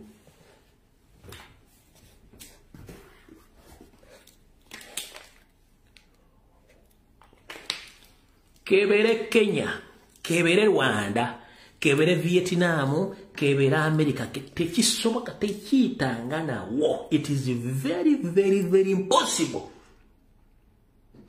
Ekomera okuyisa such statement. Tekikolebwangako. Kiki ekikugira mu bwongo? Omanyi bano abasajja bapulaninga ekintu ne bakizanyanga mula bw'omutava ekikawunta attackinga nga bakikola baagala kukwata Kyagulanyi with the possibility omuttirayo balyoke bateralizinga buli munnayuganda yenna nga temwina kye mugenda kukola. That is their move. Eno class 1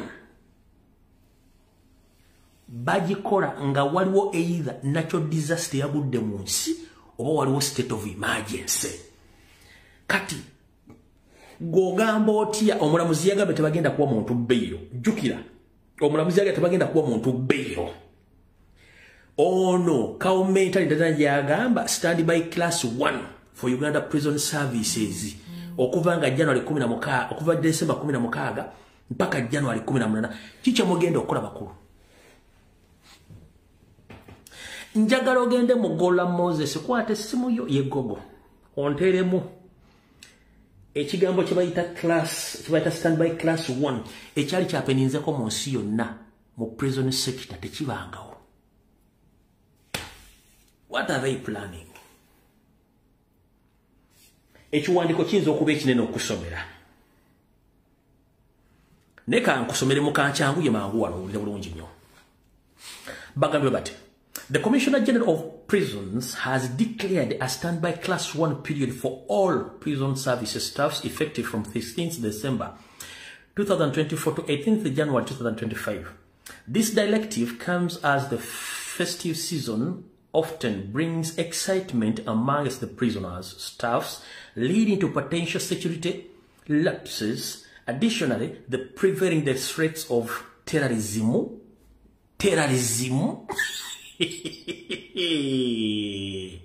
necessitates high intended vigilance in all prison units. Kati mukulu. Waliwo terrorist yenna asobola okujja n'ayingira mu kkomera n'akolebwa terrorist. Tugenze maaso. During this period, the following guidelines, among others, must be strictly adhered to the 1. Strengthening and enhancing the prison safety, security, intelligence, and coordination with other security agencies. Remain vigilant, alert. Kati mukuru, Uganda Prison Services, it's an independent body. That's why it's called a commission.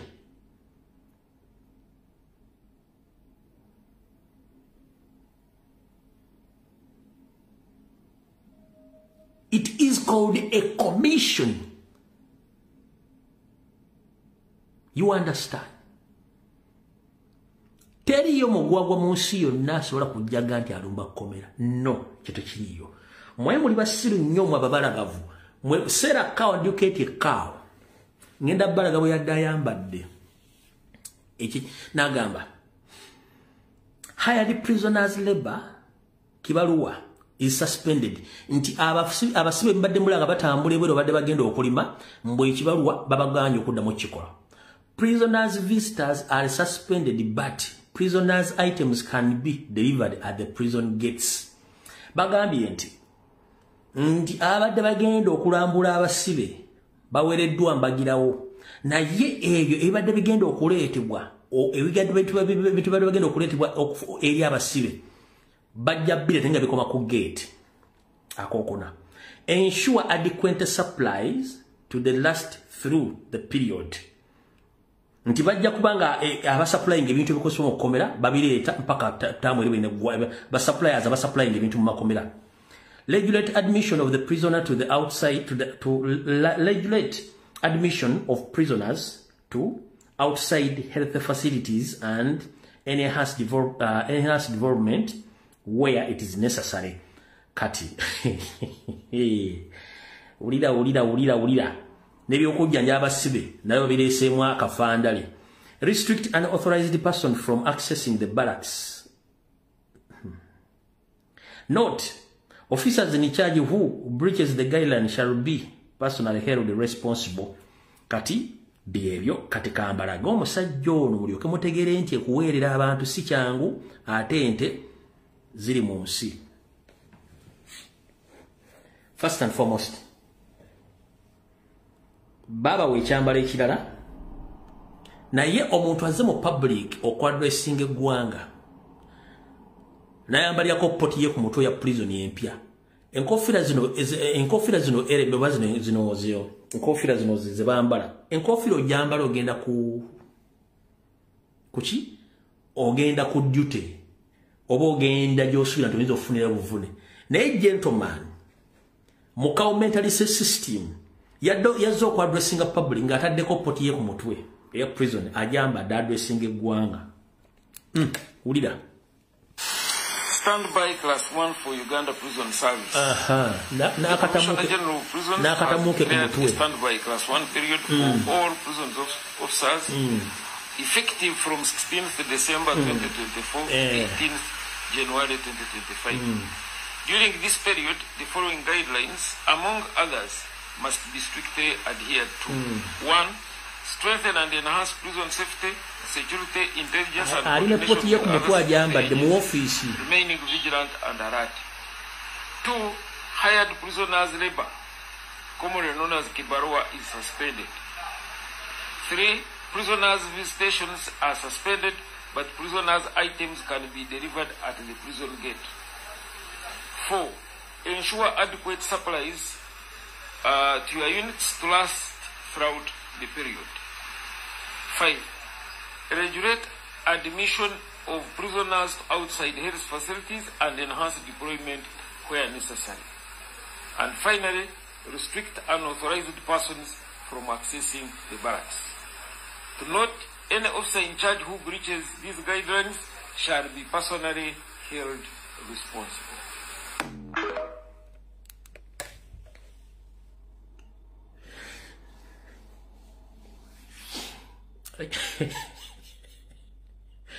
Ekisinza okunsesa bwetudda emyaka gy'ekinaana nga tuyingira kyenda awo waliwo ekifo mu Lubiri Emmengo bakiyitanga ku jjiiko kati ku jjiiko eyo abasirikale bagendanga okufuna emmere abamu balinaana mu elementi zaki mu elementi ezo ez'ekisirikale baba baterangamu akawunga n'ebijanjalo kati bwendabye eno ng'ayambadde akasepiki kwe ku mutwe tekiyinzayo emyaka giri we twasoma mu Lubiri primary katwagendangayo okulya akawunga k'abasirikale bayitayo ku jjiiko wansi eri wansi nga ku lujjulyo olw'ekatwe luli bayitangayo ku jjiiko kati elementi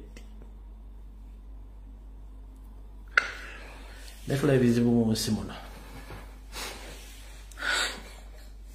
kale akatamu kalabire ne kanzijukiza emyaka we twabeera mu Lubiri ng'Olubiri amagye gakyalume nga tusomera mu kati ku jjiiko egyo twagendanga okulya akawunga k'abasirikale abamu baatwalangayo ezo elementi bateramu akawunga n'ebijanja kati ntunudde akasepiki kaye ku mutwe ne kanzizayo ebirowoozo mu Lubiri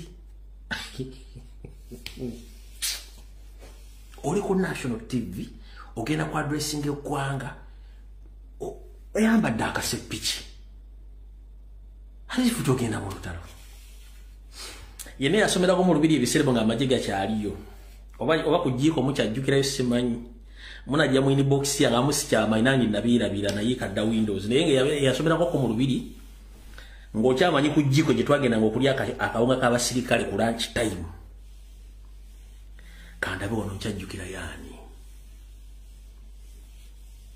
obi bange ogisi kyabajjukira naye ndowooza obi wange omugwe mmanyi Badi Lusambi oyo Badi Lusambi oyo gwe mmanyi mu boxa Badi Lusambya oyo ye nkyamujjukira mu bwongo obi watwalyanga akawunga ku jjiiko n'abalala sikyabajjukira era wali mugande bamuyitanga Pade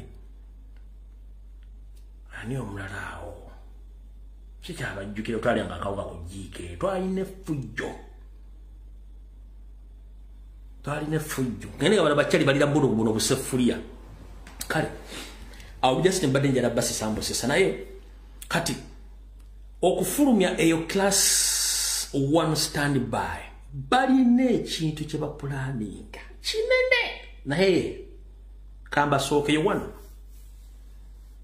their possibilities ez'okubalula bomu mu Buganda oba mu Kampala n'ebitundu ebirala by'eggwanga there are possibilities okwagala okukwata president there are possibilities ngaliwo abantu baagala okunyigira mu makomera ago during that time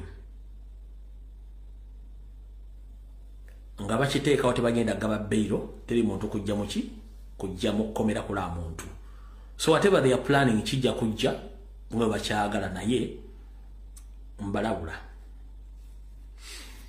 Museveni mutabani wo Frank Baine James Birungi Christopher Damulira mbalabula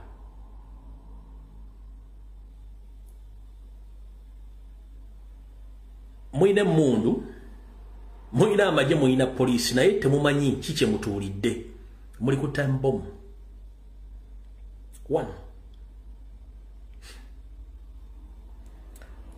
oyinza okubanga oli ku kitundu ekyo buli omu ng'akulaba oyina emmotoka otambulira amagye n'emmundu ogirina naye time etuuka nga buli muntu akwesamba tayagala kukuliraana mu public. Assad yabadde n'ebintu byonna ng'alina biyitirivu. Time yatuuse nga bajjera bambakubira abaana mugjeemu engoye n'emmundu muzisuule mugende mudduke. Ekintu ekyatuse owa Assad kye kimu ekigenda otuuka mu Uganda unknowingly ne Museveni ojja kutya ne Janet yakuvaamu very very soon. Ne munateekawo kirasi 2, kirasi 12, kirasi 20. Ekintu kigenda kwekola bwekoze kubanga first and foremost zendo za mwandi badde muri visinga kuwongo obwamu muwereddwa amagezi mangi nnyo. Tekisoboka Museveni family okufuga. It is impossible. Nawe kenyini okimanyi. Nawe kenyini bakugana okuddamu okwesimbawo. Ofuze Uganda emyaka 4. Mu myaka 4 ose millions and millions of people. Yes. Ojja genda okunganya abantu gyoli mu kutambula baleete babawe ssente babairewa bakubire engalo naye nga muli munda batokota. Muli munda batokota nga gwe tumanyi. Nero notegira nti ensinko nga n'abali mu diaspora badde bakulimba. Twalamu ebbanga bali kuli ku lusegera bwe bafunye ssente. Within your saaka batone njabo nga tebafunye ssente ojja kitegeera nti ensinko. Ate bannayuganda tebafiirwa goofiirwa kubanga whatever you invested in Uganda you're going to leave it behind. Teri munnayuganda afiirwa. Teri yafi tagenda kuva otagenda kudduka gwogenda okudduka. In fact, I'm here to inform Museveni's family and your colleagues. We the Ugandans, we are there to stay. For your safety, you are going to run out of that country. And life is hard in diaspora. But now you're going to bagenda kudduka bagenda siga. Mwamulina okudduka for your safety. Niye ate nga safety ya mwesinga yakuwa bannayuganda buyinza pa ne modde ebbali. Naye bwe mugaana nga mukyali ku sisitimu yammwe ya 50 ya master plan jajja omukazi ne bamusibako olubuto nga yamuloga mulozi batuuka ne bamulongoosa ne bajjamu omwana ne bamulamu baafudde. Ekyo muganyo kitegeera. Assad abadde n'emikwesese. Taina de nogumu gwe yayiseemu. Gaddafi yayina emikwesese. Taina de nogumu gwe yayitamu. Ne muganya okuyiga.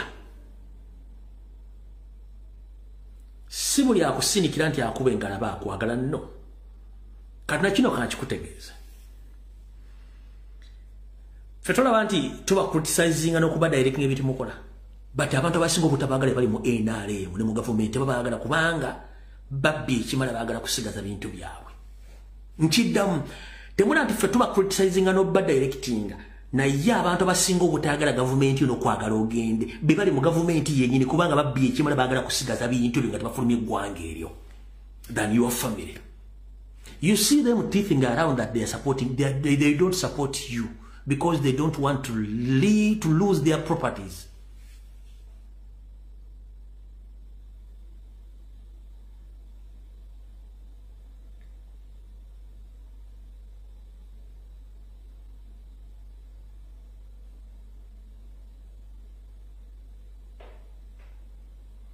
Abantu babanji bali mu diaspora n'omuga nti Uganda tulina kyosobola kukola kebere nti wa mwembera ku social media nakwata emizingo age emitwale binagenda gula business within the period of 4 months to 6 months.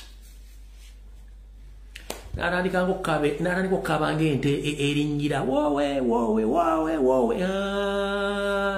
sirida Uganda ngenze abo banji abavudde mu business bayitirivu. Kubanga muganyo kitegeera nti waliwo time wetuuka nga abantu bakkooye. Omwana agenda n'akola mu kiyumba emyaka 6 n'amanya nti akasente kendeesoka emyezi egi ng'omwana ayagala kutunda bya investing atadde afulume. Lwaki? kubanga factors tezimusobozesa kuddukanya business kebere entono.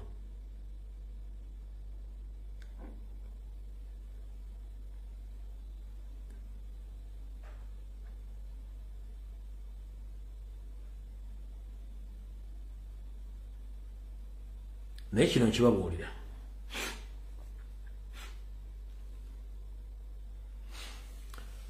Tozanyanga na Katonda era nga nfundikira Museveni ne Muhoozi ne Salim Musale temuzanyanga na Katonda. Kubanga ne Katonda yennyini yagamba abantu mugende muzaale mwale. Mu ggwanga lya Syria badde millions almost 15 nga ziri weruza wanganguka.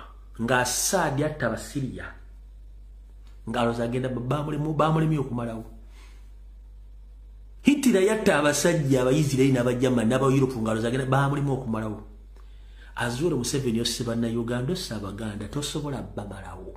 Because on daily basis they multiply. They keep on multiplying with the records and information bajirina at their disposal. Chibalimyo tosobola kulwana na Katonda ne bono teka makomera Katonda o class 1 standby ndi ogenda kuti tolina kyogenda kolako. Ku Katonda system jeteka yokuzaala tolina kyosobola kola. Just go keeping on bizibu yokutta nga weyongerako bizibu kutta abantu wakati Kongo tebagwayo bakyaliyo. Bose Sudan bakyaliyo. Bose Rwanda bakyaliyo. Genocide ye Rwanda twatumenya abantu bawedde. They are still there. Abaganda obase they are still live and kicking. They are multiplying slowly with the information on record bazirina. Mumuganya okutegera nti obukulembeze kuba kulembera abantu bagamba nti obudde obuwedde ng'ovaawo. Economy abadde bali mu diaspora nga bawagira Museveni bennyini badda n'ateeka akasente ke mu myezi 3 ne gaggwa nga Museveni must go. Naye nga abadde akuwagira nga ali mu diaspora era nga mbadde mbawa ssente babere mu diaspora nga bakubira akadingidi bwe baleeta obusente obu investinga emyezi egi nga bannayuganda nga muli bazibu nnyo. Mubeera muline bannayuganda nga muli bazibu nobeera muline eggwanga just yabaddemu emyezi egi nga azze kukozesa busente Museveni byamuwa mu myezi egi ne buga ekiri Uganda bali abantu baleka basana kunoonyerezaako. How do they survive?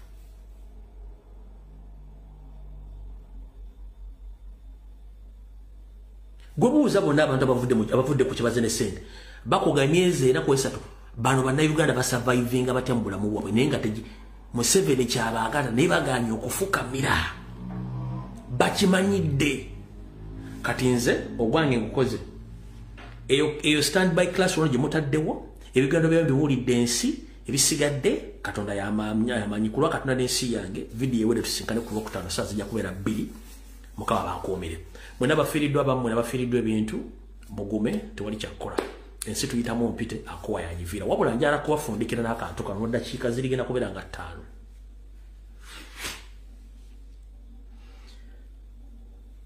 Fuba nnyo okulaba mu biseera by'eddembe ofuba nnyo okwesomako. Gwe ng'omuntu fuba nnyo okulaba nga weesomako osomere ku kibayita obulamu.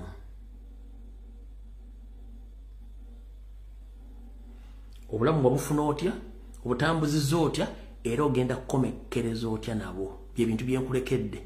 Weesomeko nga gwe wabula osome ku bulamu bw'okuva lwe wabufuna nnyoko ng'akuzaala wooli olwaleero era ogenda kukomekkereza otya. Bw'ona omala okusoma kye bayita factors of life mu bulamu obwo ojja kukendeeza akamanyiiro, ojja kukendeeza omululu, ojja kukendeeza effutwa, ojja kwekontrolinga ng'omuntu, ojja okuwa abantu ebitiibwa. Kubanga bannayuganda basinga obungi ne Museveni alemye okusoma factors of life. Life is nothing.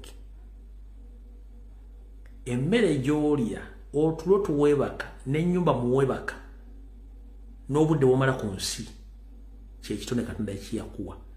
Tolulunkana kutwala ttaka lya muntu ng'omulumya kubanga ogenda ddiga. You will gain nothing. Totta muntu kubanga olina properties omwagala kutonda gy'ogenda zitwala. Ennyumba z'ozimba ebisenga 25 osula mu kisenge kimu ogenda gireka twali gy'ogenda gitwala. factors nyingi nebyokulabirako ebiri mu nsi nti obulamu kazanyo buzanyo tulina gyotwala kintu kyonna wekakkanye manya basic needs za life olina woosula wakumala olya olina obusente bwofuna obutonoto bwokumala kakkana sala pressure ne bwonoba ne billions and billions of dollars or shillings on account toyina gyozitwala just yako kokozesako essaawa eyo kyekintu kyolina ne bwonobera ne miles of lands ettaka eri baliyita fuuti 4 kakkanya akajanja n'obusungu okutta abantu sooka osome factors of life mwenna abangoberera njala kugamba muganda wange kakkanya tolina kyosobola kutwala ku nsi era tolina kyogenda gikungulako kakkanya akajanja akasumagize yeyalira kyoli si kyoli kyovula katonda ensi yagireko eri automatic gobogati ogenda kutta omuntu lwa ssente tolina gyogenda zitwala bogati ogenda kubba ettaka lyo tolina gyogenda ditwala ne bonoozimba ennyumba erimu bisenge 7 osula mu kisenge kimu ebisigadde kasasiro emmere lya suwaani emu oyambala ndawo yemu oyambala engatte emu oyambala essaati emu empale emu kakkanya akamanyiro n'okusumbwa n'okujoga abantu fenna tuli mu kifaananyi kya Katonda era ekifaananyi ekyo fenna mwatulabira gwe yeegulumiza nti olina ojja kulaba nga tolina kyolina waliwo ebuuzizaako lwaki abagagga ssente ze zisinga obungi baziteeka mu charity kubanga babangala blessings okuva mu batalina so totulugunya atalina tokudaalira atalina nedda kola ekyo kyolina okukola tolina kyofirwa mu nsi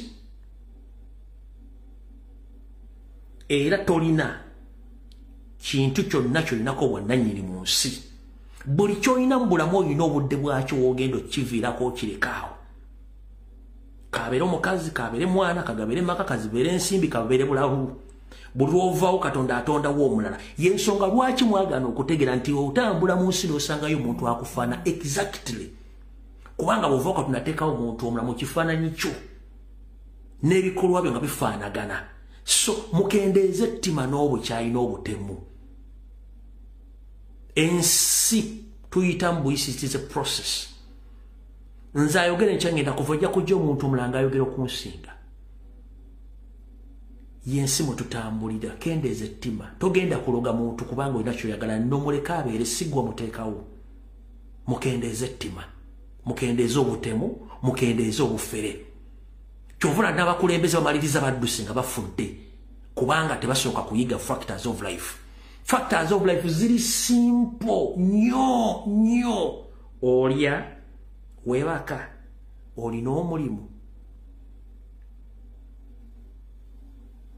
wanditegeredde nti obulamu buzibu nnyo kwe kubanga osomoka muyitirivu ku bwere bwe tuyita oxygen lwalamu just ogende mu ICU bajja kukyajinga million 2 per day naye nga gobadde osaka tunagadda ku obwo obwerere gwabwerere ebbanga lyonna omwandibadde mukendereza akajanja mukama bankuumira vidiyo